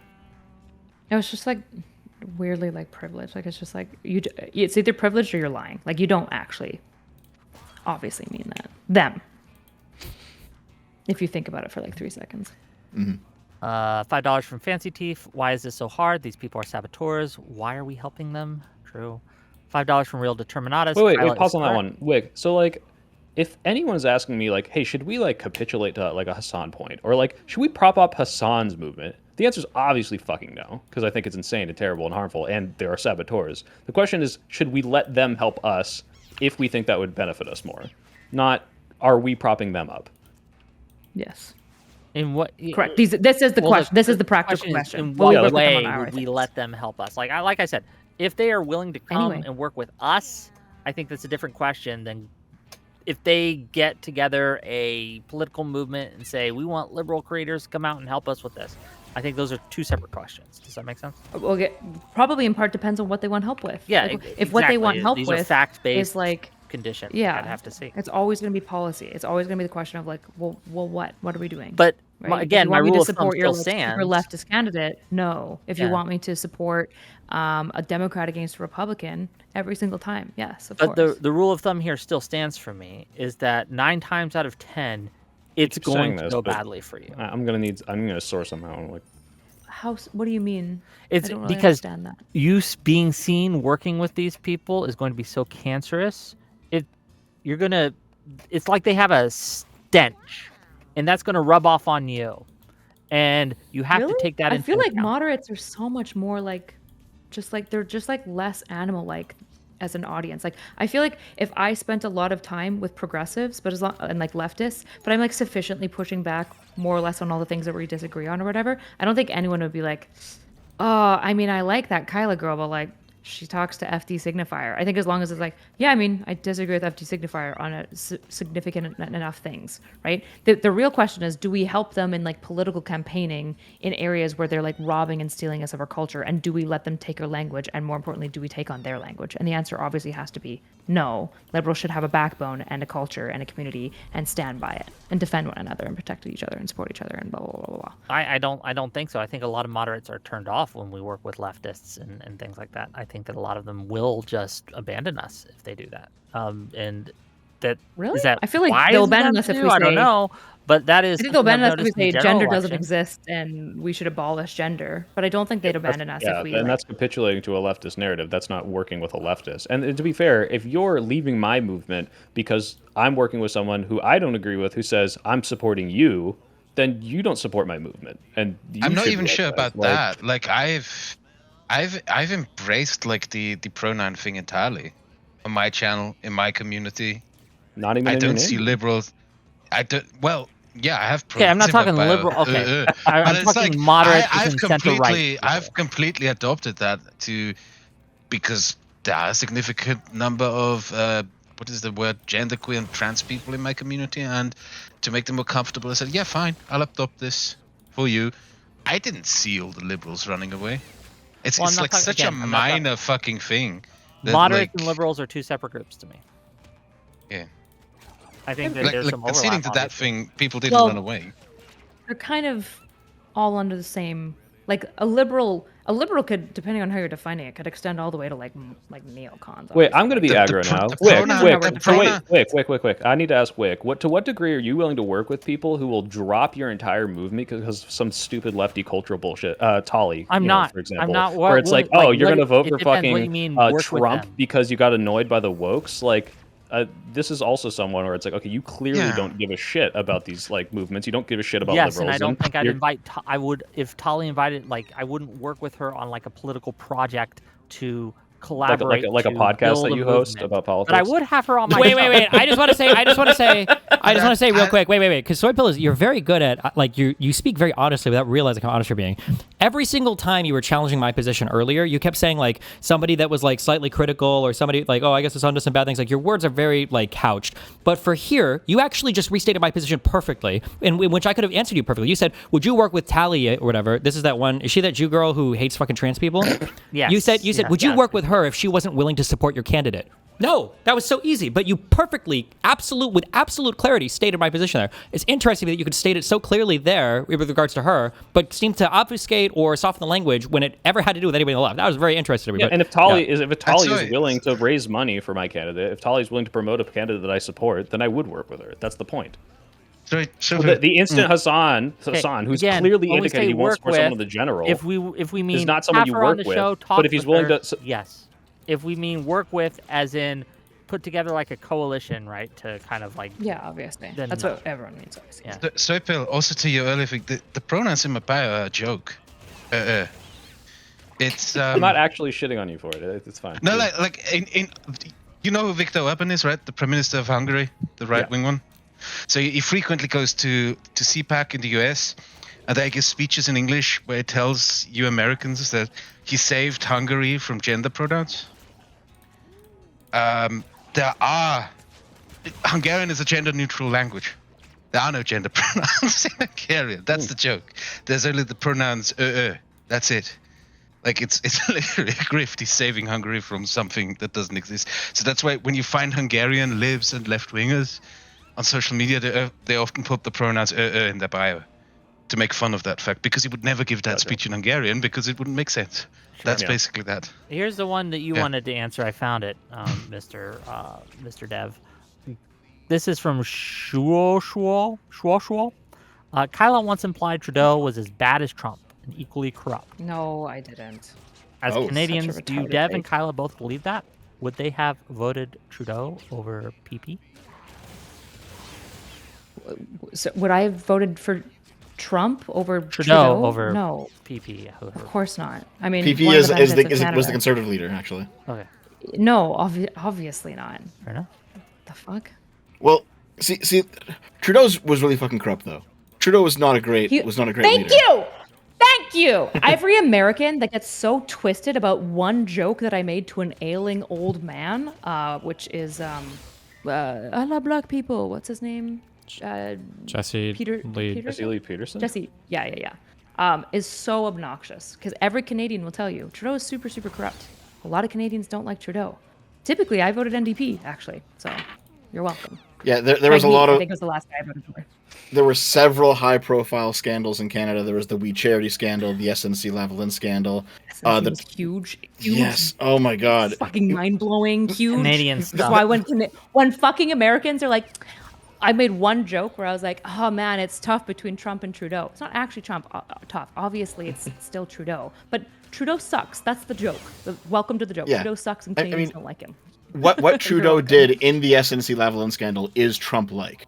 And it was horrifying. Yeah. Nobody knows this. Nobody cares. And then also, it was a few months ago, I think, the Canadian Supreme Court ruled that the emergency powers Trudeau used during the trucker protest was unconstitutional.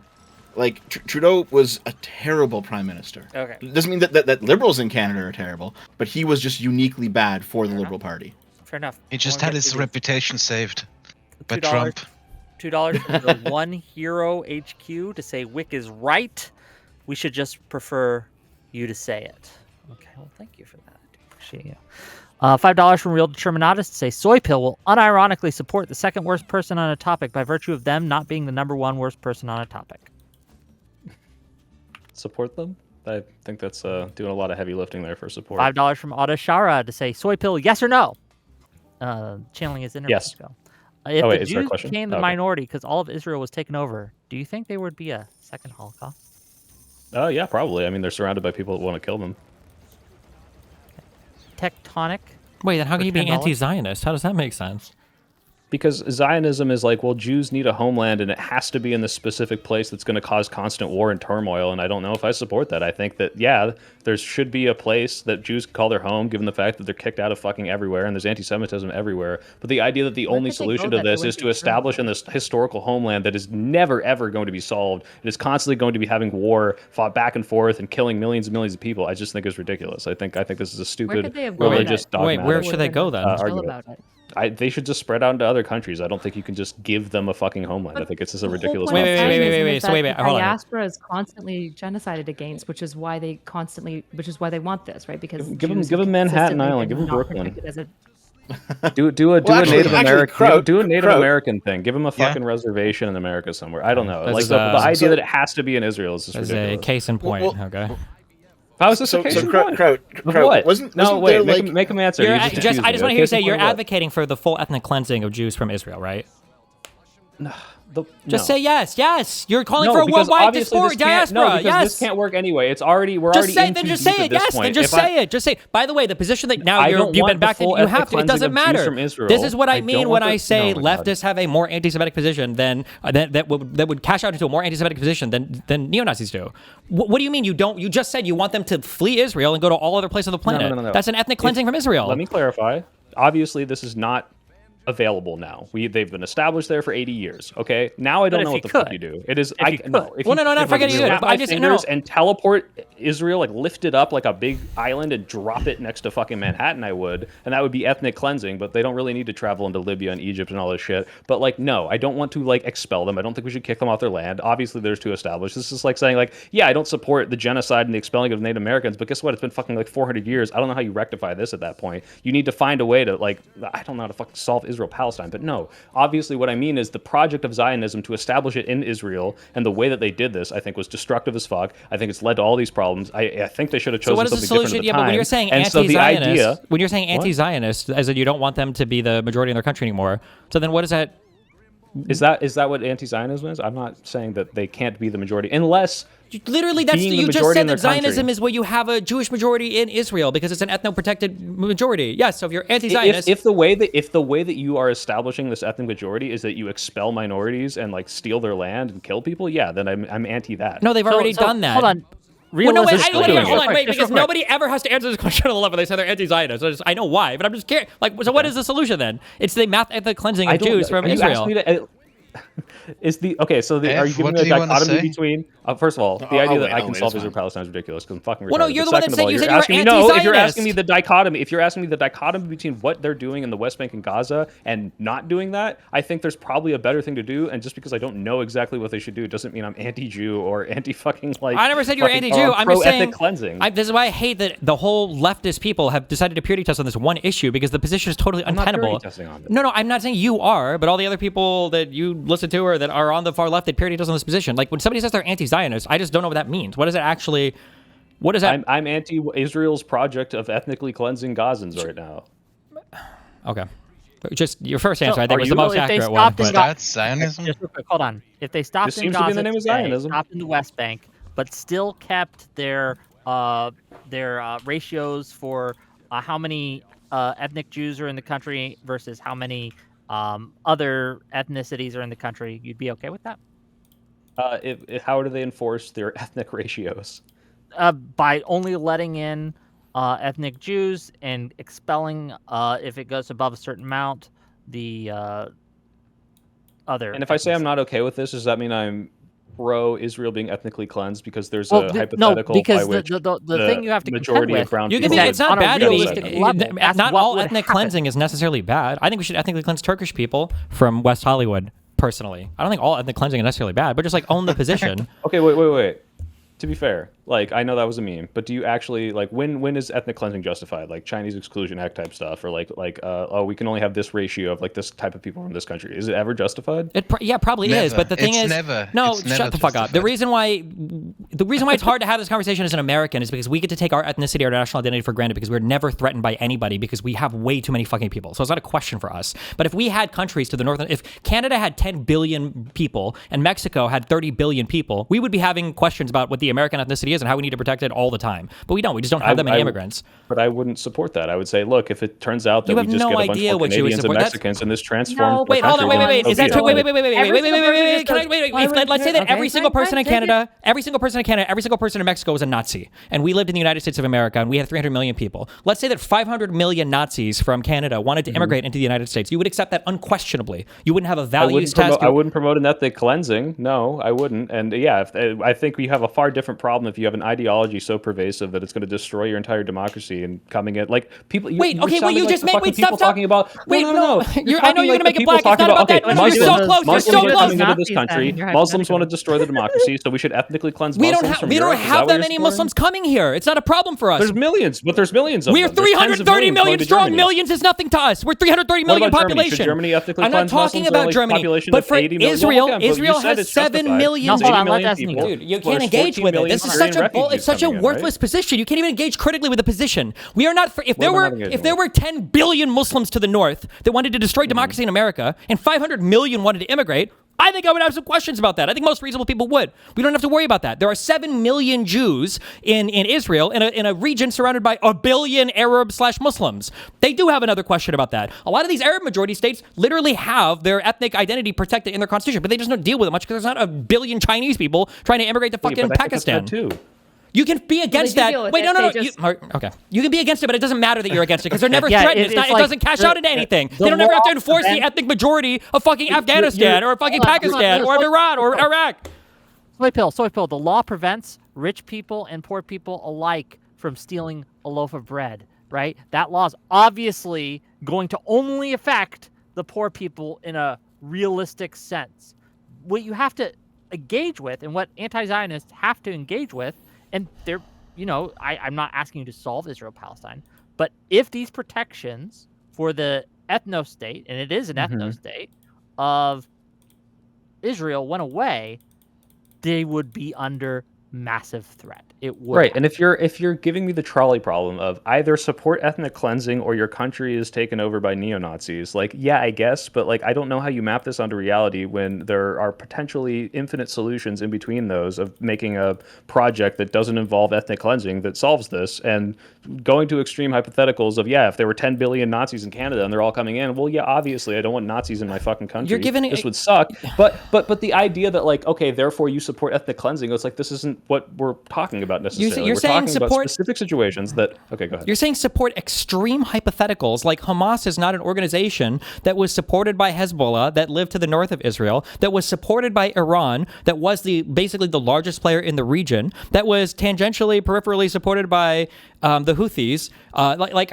You're like hypothetically, like I can never even imagine this to be the case, but this is like the reality. You're saying the hypothetical is either you ethnically cleanse or you die. No, the hypothetical That's was... the hypothetical you gave me, right? The hypothetical, I'm telling you, why are you restating it? Why are you just filibustering? The hypothetical was, do you protect the ethnic majority of your country, or do you become an ethnic minority and then die? That's the hypothetical. But that's the reality for Israel. Using this logic, should Germany expel all the Syrians? How many Syrians are in Germany? 10 to 14 million. And an 80 million. There are 14. Wait, there's only a million. How many? Wasn't the whole Syrian? Wasn't it like 14 million people that all left Syria? Like the entire Syrian diaspora was 14 million people. Okay, maybe I'm mixing up the numbers. Let's say it's a million in Germany of a population of 80 million. Is that too many? Leftist tactic. Okay. No, I was just wrong. I'm admitting that. I got the number mixed up. I'm just saying, and 80 million. Should they start ethnically cleansing them if more and more people are coming and they're subverting the culture? No, it won't get to that point because those countries protect their immigration. They don't accept that many people, so they don't get to that point. And typically people assimilate over time. Like the reason why, like in part, we're not Right. super concerned about Wait, Muslims. but they that's assimilate the over point, time is that because it's not they a protect dichotomy their between immigration. ethnic cleansing and death. Yes, no, I agree, because It they is for protect their Is- immigration, but it is and they for dilute it Israel. in a certain space and time. That's the dichotomy, because for the one-staters, for all the lefties now that are pro-Palestinian, they want Israel to be a single state that accepts every single Palestinian as an Israeli citizen, and then all of the diaspora Palestinians as Israeli citizens, so that the Jewish people will be like 30% of the population there. And Okay, then they will so- vote to have a theocracy that will likely want to. It will wipe them So out. walk It me will through do this that. then. Yeah. Yes. I will want to oppose extreme- Israel's ethnic cleansing. I acknowledge that there is a world in which the population gets to a point where Israel would, the Jews in Israel, would be ethnically cleansed by the population that hates them that they allowed in. That both of these things are potentially completely plausible, right? Why is it bad for me to oppose the ethnic cleansing if I believe there could be, even if I can't give you the solutions, ways to get around this that are not, let's just keep ethnically cleansing people and support an ethno-supremacist state? If you have a better solution, I'm all ears. Well, the issue is that people seem to be hardcore against the Zionist project, so you call yourself an anti-Zionist. But then, on the flip side of that, if the anti-Zionists were to have it their way, you'd probably see, my guess is, another like mass expulsion, if not a genocide, then at least some kind of mass ethnic cleansing of the Israel state. But I don't think any of the pro-Palestinian people are not going to stand up to say anything about that. So they're basically just like expelled from their country. Sure, but this is why it's frustrating, because the project of Zionism said, we're going to establish this country here, and it caused all these downstream effects that are now putting us in this position. We're between a rock and a hard place. And I'm saying, this fucking position sucks. I hate that you are now making me choose between ethnic cleansing or not, and death of every Jew, or ethnic cleansing of Israel and all the Jews out of Israel, and therefore I oppose the project that established it this way in such a way that would give us all these problems. Like, no one is saying, when you say you're anti-Zionist, that doesn't mean you opposed the project. That means that you oppose the state of Israel today as a Jewish majority state, because of the way they're doing it. Like, it's like, yeah, I don't think this is like, okay, is the solution just forever we're going to be this, ethnically cleansing thing, and we'll never ever not be at war with Hopefully everyone not. around I us? don't know what the solution is today, but when lefties say that they oppose Israel with their chest. They want to defund it. Maybe they want military action for regime change there. That's their type of opposition. But if Arabs were to become the majority in the state of Israel and then were to start massively expelling Jewish people, I don't think lefties would have shit to say about it. If anything, they'd say, well, it's probably also have righteous. a problem with ethnic cleansing if Arabs did the Jews. That's fine, but your problem there would be the Zionist project right now, though, is specifically and hinging on, correct me if I'm wrong, ethnic cleansing, right? That the what? The Zionist project necessitates ethnic cleansing right now. It cannot exist without them continuously ethnically cleansing people. It depends on if you consider the existence of Palestinians in the West Bank and the Gaza Strip ethnically cleansing. Technically, it depends right now on an indefinite occupation of the West Bank and the Gaza Strip, but occupation, ethnic cleansing, kicking people out based on their race. Not kicking people out, but keeping them in the West Bank and the Gaza Strip. There's 2 million Arabs that live in Israel proper, that aren't in the West Bank or the Gaza Strip. Yeah, that they're not getting kicked out of Israel. Okay, gang. So Bill, can I ask you one last question? If the people wanting to come into your country or like have political power in your country all want to kill you, and if you don't want those people around, is that supremacist? If you're doing it on a race-based, like,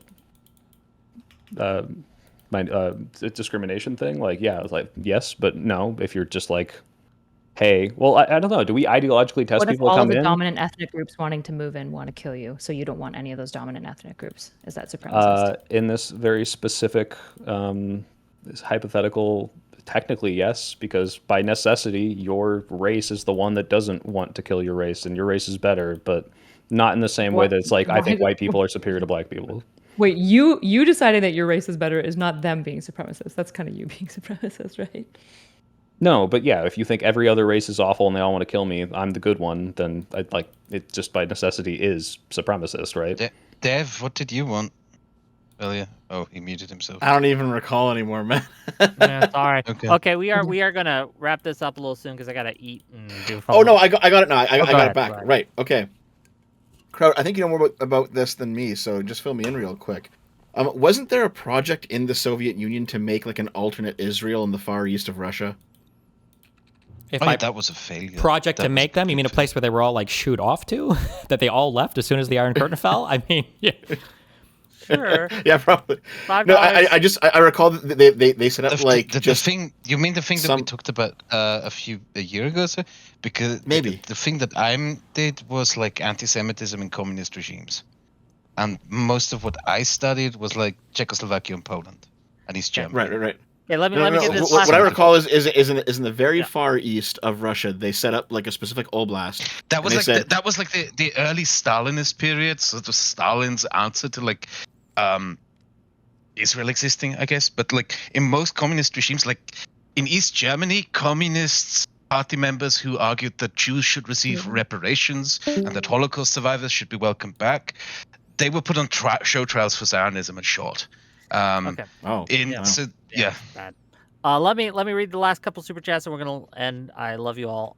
$5 from Mamba Cloud. Say Stephen points out how Mills is supposed to support the Plattner if she loses. That's how the leftists poison our candidates with a smear of genocide. And then $5 from Snardigan. Is rising populism generally due to institutional failures or an easily deceived public or both? I'm tired of seeing a crumbling and incompetent left.